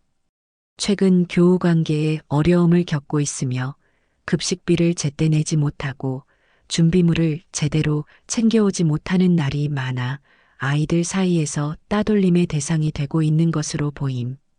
특히 밑창이 다 닳아 구멍이 난 낡은 운동화를 친구들에게 놀림받은 후 체육 시간에 참여하지 않으려는 등 극심한 스트레스 증상을 보임. 담임 선생님의 걱정 어린 소견까지 붉은 글씨로 첨부되어 있었어요.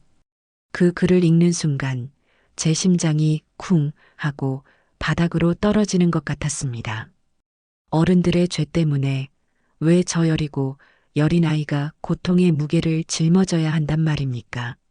저는 그날 오후 산더미처럼 쌓인 모든 결제를 뒤로 미루고 비서실장과 함께 직접 백화점으로 향했습니다. 제 평생 처음 와보는 눈이 휘둥그레지는 화려하고 거대한 곳이었습니다. 저는 아동복 매장으로 직행해 손주 녀석의 몸에 꼭 맞을 세상에서 가장 좋고 멋진 옷과 신발을 골랐습니다. 하늘색을 유난히 좋아하던 녀석의 취향을 기억하며 제 마음을 담아 하나하나 신중하게 선택했죠. 이 옷은 재질이 무엇으로 되었소? 우리 아이 피부가 약해서 조금이라도 거칠면 안 되는데. 회장님, 이 제품은 최고급 유기농 순면으로 만들어져 연약한 아이들 피부에도 전혀 자극이 없습니다. 운동화는 이걸로 합시다. 아이들은 한창 뛰어놀 나이니 무엇보다 발이 편해야지. 이왕이면 가장 가볍고 튼튼한 것으로 골라주시오. 저는 매장 직원의 도움을 받아 아이들이 좋아한다는 최신형 로봇 장난감과 없는 것이 없는 최고급 학용품 세트까지 마치 마음속에 맺혔던 한이라도 풀려는 듯 커다란 선물 꾸러미를 만들었습니다. 그리고는 하얀 카드에 제 마음을 꾹꾹 눌러 담아 짧은 글귀를 적었습니다. 씩씩하게 자라거라. 세상에서 가장 멋진 내 손주에게.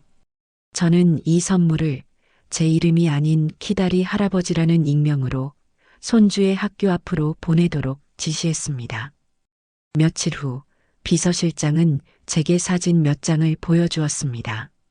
사진 속에는 머리부터 발끝까지 제가 사준 새 옷과 새 신발을 신은 손주 녀석이 세상을 다 가진 듯 제가 지금껏 한 번도 본 적 없는 환한 얼굴로 웃고 있었습니다. 그 웃음 하나에 제 마음속의 모든 응어리가 눈 녹듯 스르르 녹아내리는 기분이었습니다. 선물 상자가 집에 도착했을 때 아들 내외는 어리둥절했습니다. 누가 이렇게 분에 넘치게 비싼 선물을 보냈는지 도무지 짐작할 수가 없었죠. 하지만 상자 안에 들어있는 작은 카드를 발견한 며느리는 그 자리에 얼어붙고 말았습니다. 너무나도 익숙한 한자 한자 정성껏 눌러 쓴 시어머니의 단정한 글씨체. 씩씩하게 자라거라. 그 짧은 문장을 보는 순간 지혜는 참았던 모든 서름과 죄책감이 한꺼번에 터져 나오는 것을 느끼며 가 자리에 주저앉아 목 놓아 울었습니다. 자신들은 어머니를 파렴치한 도둑으로 몰고 세상에서 가장 잔인하고 모진 말을 퍼부으며 내쫓았는데 어머니는 그 모든 것을 용서라도 한 듯 가장 어둡고 비참한 곳에 있는 자신들의 아이를 따뜻한 빛으로 굽어 살피고 있었던 겁니다. 그날 이후 며느리에게는 이상한 버릇이 하나 생겼습니다.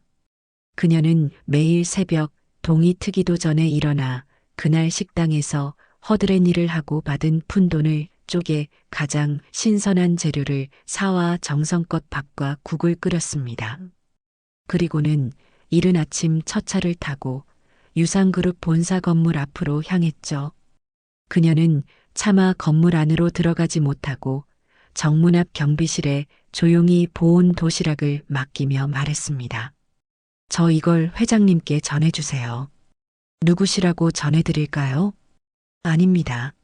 그냥 이름 없는 사람이 죄 많은 사람이 드리는 거라고만 전해주세요. 제발 부탁드립니다. 그리고는 경비원의 대답도 듣지 않고 고개를 깊이 숙여 몇 번이고 인사를 한 뒤 도망치듯 돌아왔습니다. 아들 역시 마찬가지였습니다. 그는 아내의 변화를 보고 자신도 무언가를 해야겠다고 생각했습니다.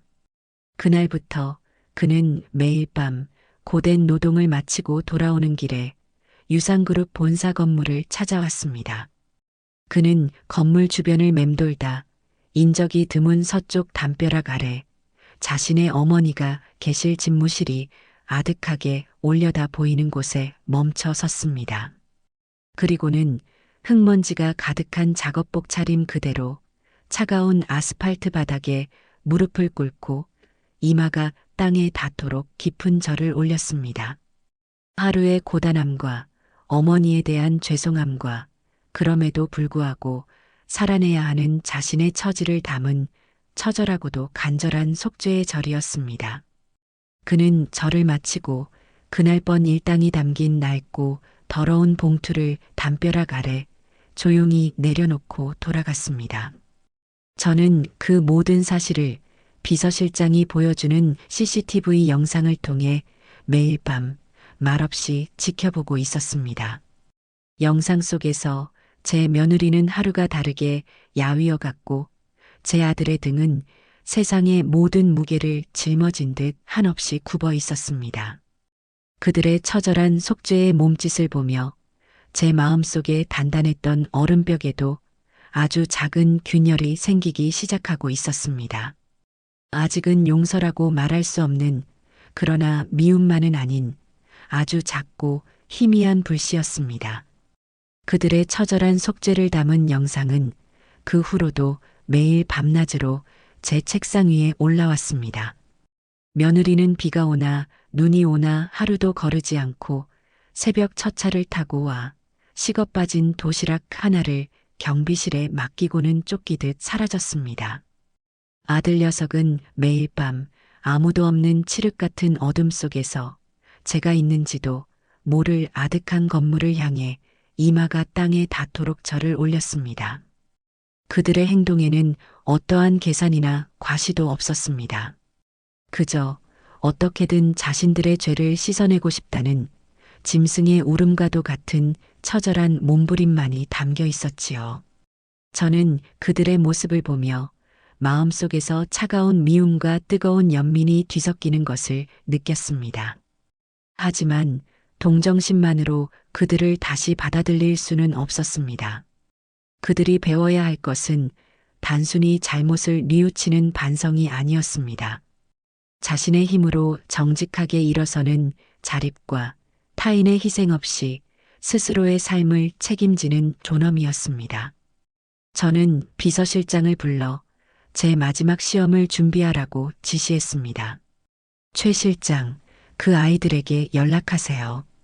회장님, 드디어 만나보시기로 결심하신 겁니까? 만나는 것이 아니오. 마지막 기회를 주려는 것이지. 내일 정오, 내가 지정하는 장소로 두 사람을 부르시오.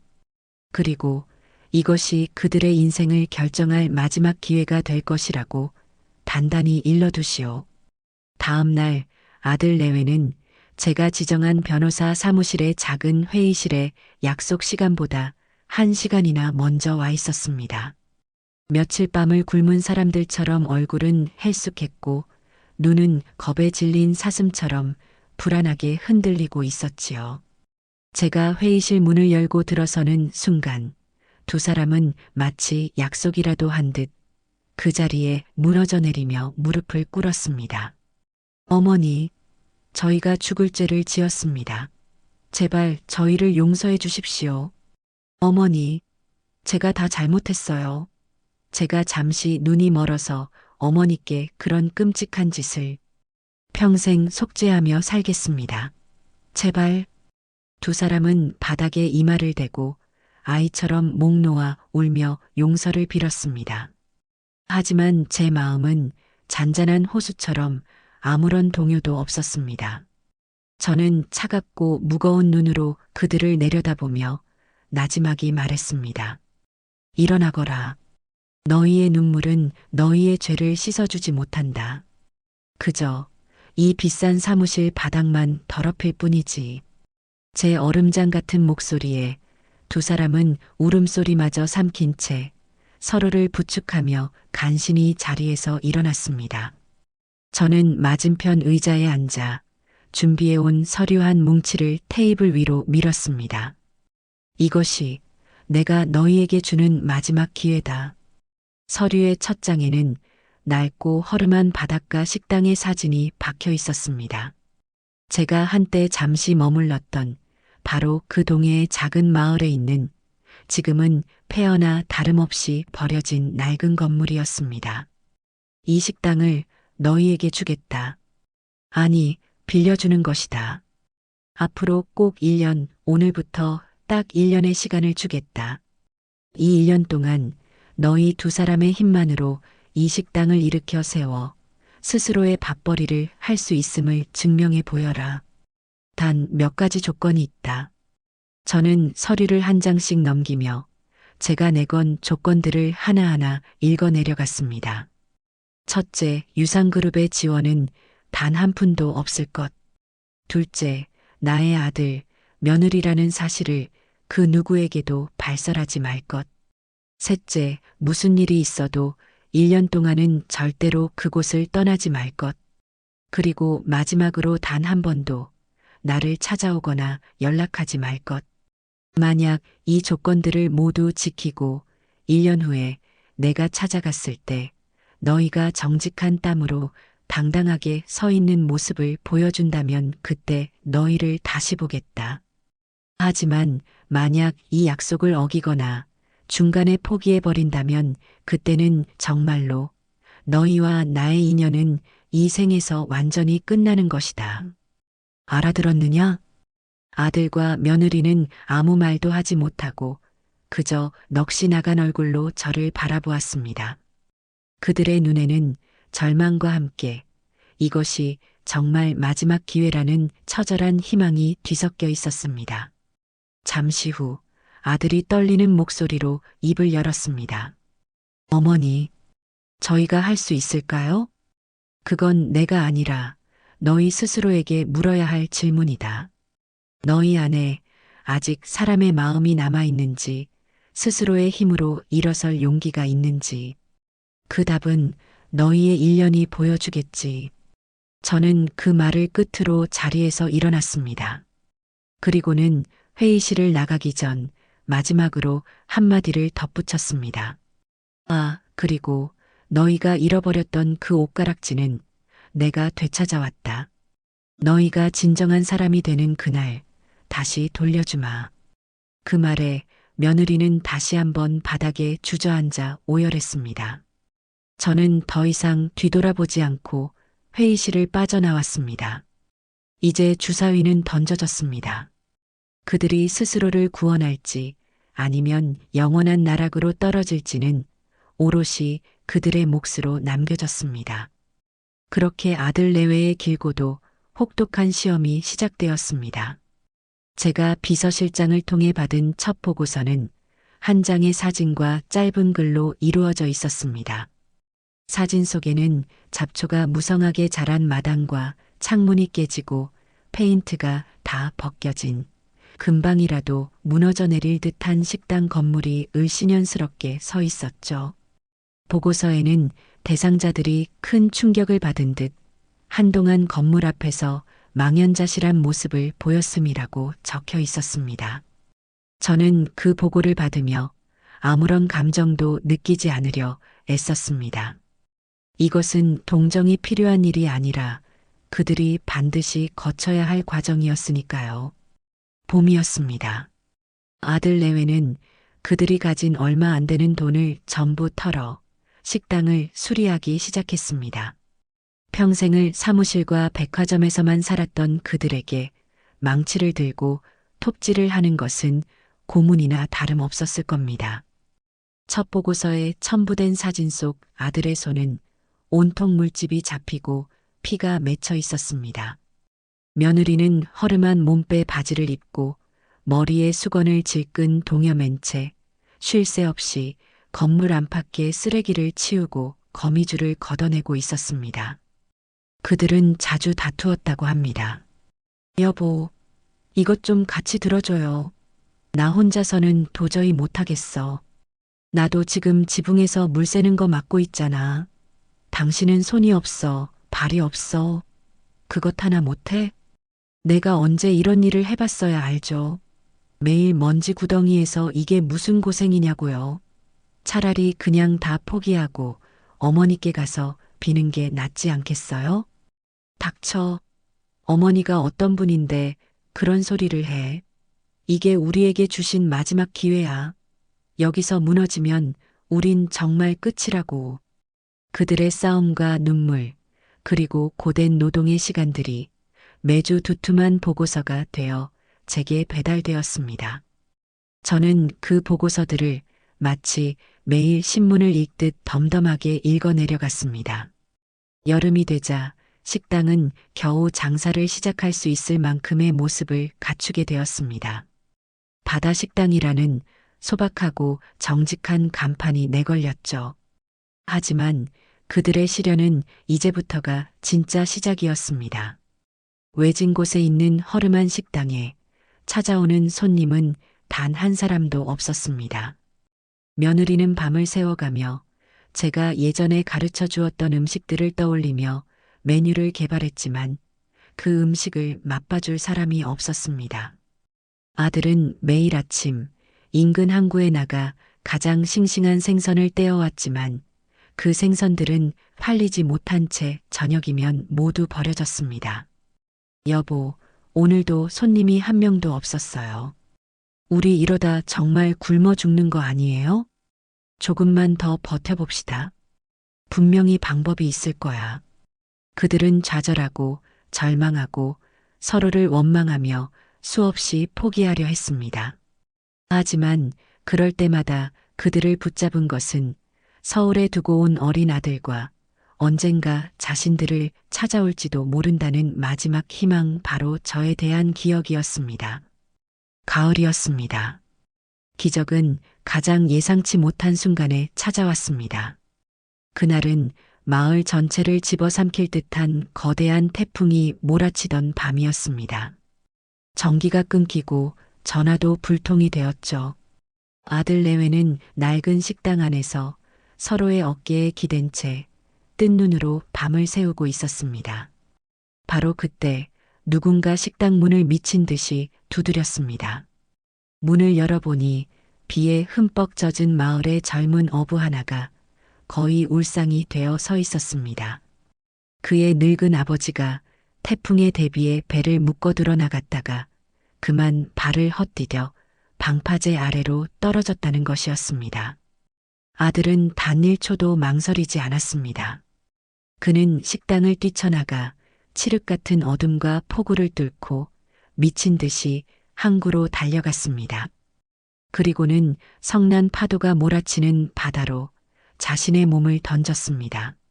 한때는 자신의 안위만을 생각하던 이기적인 아들이 이제는 타인의 생명을 구하기 위해 자신의 목숨을 걸었던 겁니다. 한참의 사투 끝에 아들은 거의 탈진 상태가 된 어부의 아버지를 구해냈습니다. 며느리는 그 시간 동안 식당의 모든 불을 켜고 뜨거운 물과 깨끗한 수건을 준비하며 두 사람이 돌아오기만을 애타게 기도했습니다. 그날의 일은 다음 날 아침 마을 전체에 영웅담처럼 퍼져나갔습니다. 폐쇄적이고 낯선 외지인들을 경계하던 마을 사람들은 그날 이후로 아들 내외를 진정한 자신들의 이웃으로 받아들이기 시작했습니다. 젊은 사람이 정말 장하고 대단하구먼. 그 식당 우리가 팔아줘야지. 저렇게 좋은 사람들이 굶게 내버려둬서야 쓰나. 마을 사람들은 약속이나 한 듯 바다 식당을 찾아주기 시작했습니다.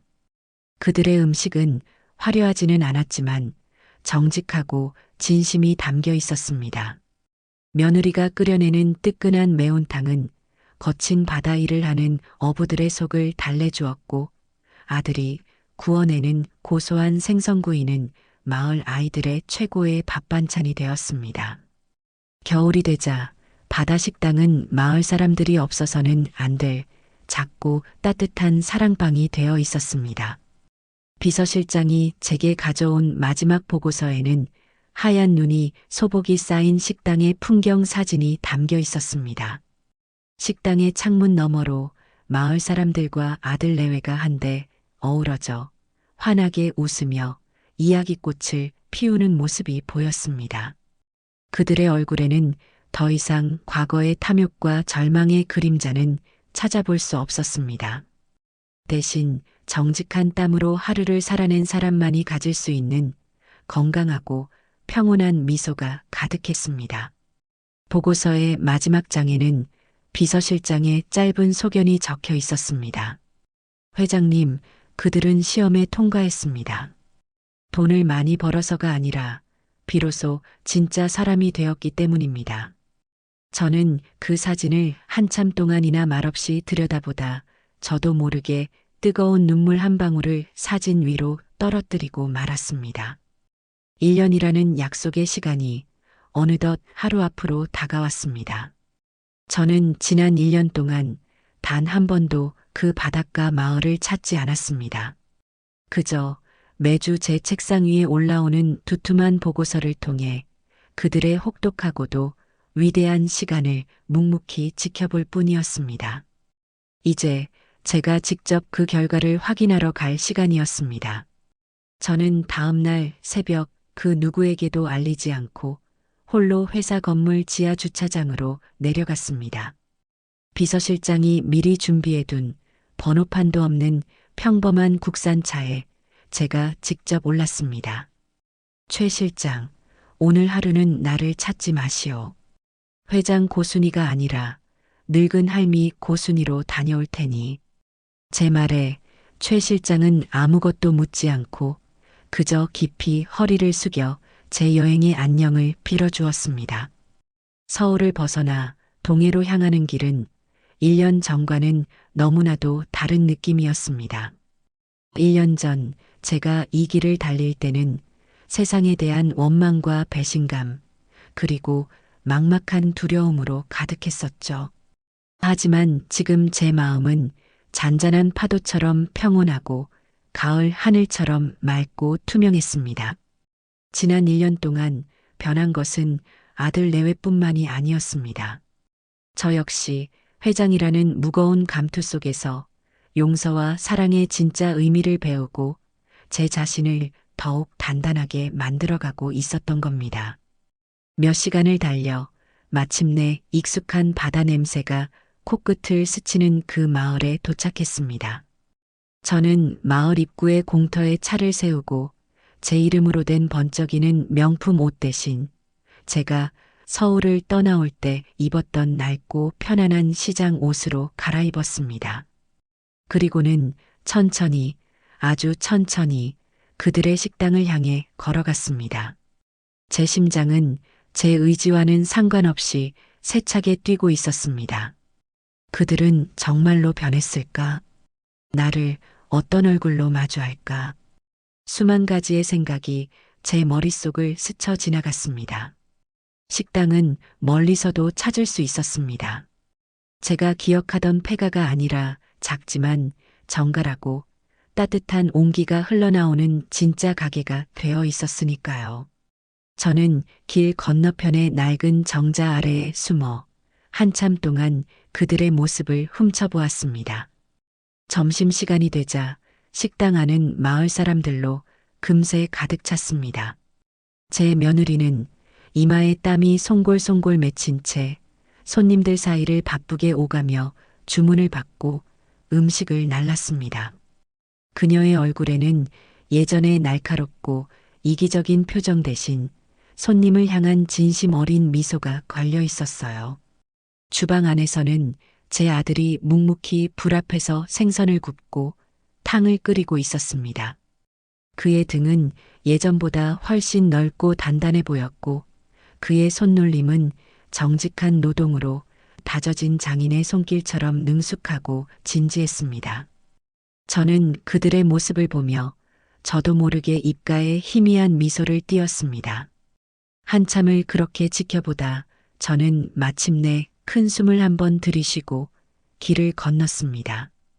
식당 문에 달린 작은 종이 딸랑하는 맑은 소리를 냈습니다.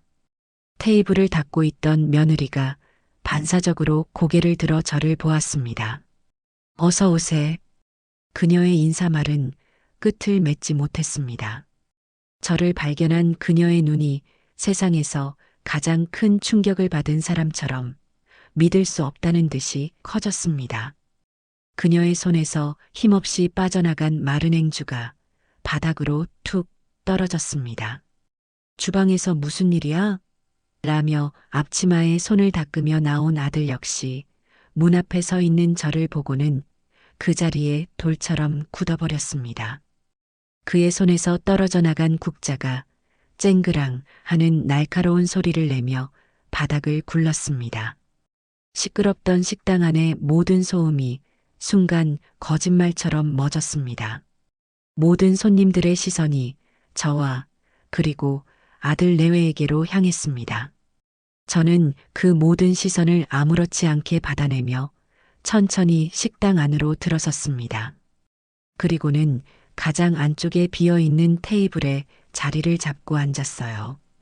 여전히 넋이 나간 채 저를 바라보고 있는 아들 내외를 향해 저는 제 평생 가장 담담하고 가장 무거운 목소리로 말했습니다. 이 집에서 가장 맛있는 것으로 밥 한 상 차려오너라. 그 한마디에 멈춰있던 세상의 시간이 다시 흐르기 시작했습니다. 하지만 아들과 며느리는 움직이지 못했습니다. 대신 그들의 눈에서 지난 1년 동안 참아왔던 모든 회한과 죄스러움과 그리움이 담긴 뜨거운 눈물이 둑이 터진 강물처럼 쏟아져 내리기 시작했습니다. 그들은 차마 제게 다가오지도 못하고 그 자리에 주저앉아 어린아이처럼 소리내어 울었습니다. 식당 안의 모든 손님들은 그저 숨을 죽인 채 우리 세 사람의 말없는 재회를 지켜볼 뿐이었습니다. 아들과 며느리는 한참을 그렇게 울었습니다. 마치 지난 1년간의 모든 고통과 서름을 그 눈물에 다 쏟아내려는 듯이 말입니다. 저는 그들의 울음을 재촉하지도 위로하지도 않은 채 그저 묵묵히 기다려 주었습니다. 얼마의 시간이 흘렀을까요? 마침내 울음을 그친 두 사람은 퉁퉁 부은 눈으로 서로를 부축하며 일어섰습니다. 그리고는 제 앞에 와서 다시 한번 깊이, 아주 깊이 허리를 숙였습니다. 어서 밥을 차려오너라. 시장에서 기운이 다 빠졌구나. 제 나지막한 말에 두 사람은 그제야 정신을 차린 듯 허둥지둥 주방으로 향했습니다. 그 후의 시간은 기묘한 침묵 속에서 흘러갔습니다. 며느리는 떨리는 손으로 제 앞에 수저를 놓고 맑은 물이 담긴 컵을 놓았습니다. 아들은 주방 안에서 제 인생을 통틀어 가장 정성스러운 솜씨로 밥을 짓고 국을 끓이고 생선을 구웠습니다. 식당 안에 가득했던 다른 손님들은 어느새 모두 약속이나 한 듯 조용히 계산을 하고 밖으로 나가주었습니다. 그들은 이 기묘하고도 성스러운 재회의 시간을 방해하고 싶지 않았던 것이겠지요. 잠시 후 제 앞에는 소박하지만 정갈한 밥상이 차려졌습니다. 김이 모락모락 나는 흰쌀밥과 뜨끈한 미역국, 그리고 노릇하게 잘 구워진 생선 한 토막. 화려한 음식은 아니었지만 그 안에는 그들의 지난 1년의 땀과 눈물이 고스란히 담겨 있었습니다. 저는 천천히 숟가락을 들어 밥을 한술 떴습니다. 그리고는 아무 말 없이 아주 천천히 밥을 먹기 시작했습니다. 아들과 며느리는 제 맞은편에 무릎을 꿇고 앉아 제가 밥을 먹는 모습을 숨죽인 채 지켜보고 있었습니다. 그들은 마치 자신들의 1년을 심판받는 죄인처럼 고개도 들지 못했습니다. 밥 한 그릇을 다 비우고 저는 수저를 조용히 내려놓았습니다. 그리고는 드디어 입을 열었죠. 밥값이 얼마냐? 어머니, 물었잖느냐? 이리 잘 차려진 밥상을 받았으니 밥값은 치러야지. 얼마면 되겠느냐? 제 말에 아들과 며느리는 서로의 얼굴을 쳐다보다 이내 다시 눈물을 뚝뚝 흘리기 시작했습니다. 아들이 떨리는 목소리로 겨우 입을 열었습니다. 어머니, 저희 목숨이라도 내어놓으라면 그리하겠습니다. 저희가 무슨 염치로 어머니께 밥값을 받겠습니까? 저는 그런 아들을 아주 깊고 그윽한 눈으로 바라보며 말했습니다. 아니다. 정직한 노동에는 정당한 대가가 따라야 하는 법이다. 이것이 너희가 지난 1년 동안 배운 첫 번째 가르침이 아니더냐. 그러니 나는 오늘 반드시 이 밥값을 치를 것이다. 저는 품속에서 두툼한 현금 봉투를 꺼내 테이블 위에 올려놓았습니다. 하지만 너희가 받아야 할 진짜 밥값은 이 돈이 아니다. 저는 자리에서 일어나 그들 앞에 섰습니다. 그리고는 제 손으로 직접 무릎 꿇고 있는 아들과 며느리를 일으켜 세웠습니다. 너희가 받아야 할 진짜 밥값은 바로 나 고순이의 용서다. 그리고 나는 오늘 이 맛있는 밥 한 끼의 값으로 너희의 지난 1년을 기꺼이 사겠다. 그러니 이제 그만 일어나 사람으로 살거라. 제 말이 끝나자마자 아들과 며느리는 제 옷자락을 붙잡고 다시 한번 뜨거운 눈물을 쏟아냈습니다. 이번에는 후회와 죄스러움의 눈물이 아니라 감사와 구원의 눈물이었습니다. 다음 날 비서실장과 변호사가 그 작은 바닷가 마을을 찾아왔습니다. 저는 아들 내외를 불러 앉히고 그들 앞에 새로운 서류 한 장을 내밀었습니다. 그것은 이 바다 식당의 소유권을 온전히 그들 두 사람에게 넘긴다는 내용의 증여 계약서였습니다. 어머니, 이게 어찌된 일입니까? 이 식당은 이제 너희의 것이다. 내가 너희에게 주는 마지막 선물이자 마지막 유산이다. 어머니, 저희는 이런 것을 바란 것이 아닙니다. 저희는 그저 내 말을 끊지 말고 끝까지 듣거라. 저는 아들의 말을 단호하게 막았습니다. 잘 듣거라. 이것은 너희가 잃어버렸던 부유한 삶으로 돌아가는 길이 아니다. 너희가 새롭게 시작할 인생의 출발선이다. 나는 너희에게 유산그룹을 물려주거나 예전처럼 호의호식하며 살게 해주지 않을 것이다. 너희는 더 이상 내 막대한 재산을 상속받을 아들과 며느리가 아니다. 너희는 이 작은 바닷가 마을의 정직한 식당 주인이다. 앞으로는 오롯이 너희 두 사람의 힘으로 땀 흘려 돈을 벌고 서로를 아끼며 너희 자식에게 부끄럽지 않은 부모로 살아가거라. 그것이 너희가 내게 진정으로 용서받는 유일한 길이다. 아들과 며느리는 아무 말도 하지 못하고 그저 계약서와 제 얼굴을 번갈아 쳐다볼 뿐이었습니다. 그들의 얼굴에는 충격과 함께 어머니의 깊은 뜻을 비로소 깨달았다는 안도감과 결의가 서려 있었습니다. 저는 마지막으로 품속에 고이 간직해왔던 옷가락지를 꺼내 며느리의 손에 쥐어주었습니다. 이제야 이 가락지가 제 주인을 제대로 찾은 것 같구나. 더는 잃어버리지 말고 소중히 간직하거라. 며느리는 옷가락지를 부서져라 꽉 쥔 채 소리 없이 눈물만 흘렸습니다. 저는 그들을 뒤로하고 식당을 나섰습니다. 식당 밖에는 어느새 소식을 듣고 달려온 손주 녀석이 저를 기다리고 있었습니다. 저는 달려와 제 품에 안기는 손주를 이 세상 가장 큰 사랑으로 꽉 껴안아 주었습니다. 할머니, 이제 같이 사는 거예요? 아이의 천진한 물음에 저는 웃으며 고개를 저었습니다. 아니, 할머니는 할머니가 있어야 할 곳으로 가야 한단다. 대신 우리 손주 보고 싶을 때마다 할머니가 언제든지 달려올게. 약속? 저는 아들과 며느리에게 마지막 인사를 건넸습니다. 잘 살아라, 두 사람. 이제는 너희의 힘으로 당당하고 떳떳하게 살아내거라. 그리고는 저를 기다리고 있던 검은색 차에 올랐습니다. 차창 밖으로 제게 연신 허리를 숙이며 눈물을 흘리는 아들 내외와 멀어지는 차를 향해 힘껏 손을 흔드는 손주의 모습이 보였습니다. 우리의 관계는 예전처럼 다시 뜨거워질 수는 없을 겁니다.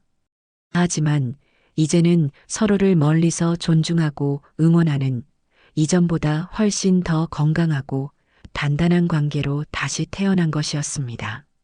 서울로 돌아온 저는 다시 회장 고순이의 삶으로 복귀했습니다. 제 책상 위에는 제가 부재 중이던 사이에 처리해야 할 결제 서류들이 산더미처럼 쌓여 있었죠. 저는 창밖으로 펼쳐진 거대한 도시의 풍경을 내려다보았습니다. 비서실장이 조용히 다가와 제게 물었습니다. 회장님, 이제 마음이 좀 편안해지셨습니까? 저는 희미하게 미소를 지으며 고개를 끄덕였습니다. 그래. 이제야 내 어깨를 짓누르던 무거운 짐을 내려놓은 것 같구나. 나는 한 명의 아들을 잃었지만 어쩌면 한 명의 진짜 어른을 얻었는지도 모르지. 그리고 내 마지막 친구가 남겨준 이 소중한 회사와 수만 명의 새로운 가족들도 얻었잖소? 저는 더 이상 과거에 얽매이지 않기로 했습니다. 창가에서 몸을 돌려 제 집무실 책상에 앉았습니다. 그리고는 가장 위에 놓여있던 새로운 사업 계획서를 펼쳐들었습니다. 자, 최 실장. 이제 우리도 우리의 일을 해야지. 저기 바닷가 마을처럼 소외된 지역의 아이들을 위한 새로운 장학재단 설립 계획에 대해 어디 한번 이야기해 봅시다. 제 목소리에는 제 인생의 진정한 주인이 된 사람만이 가질 수 있는 평온하고도 강한 힘이 실려 있었습니다. 제 길고도 험난했던 이야기는 이렇게 끝이 났지만 저 고순이의 진짜 인생은 어쩌면 바로 오늘부터가 진짜 시작일지도 모릅니다.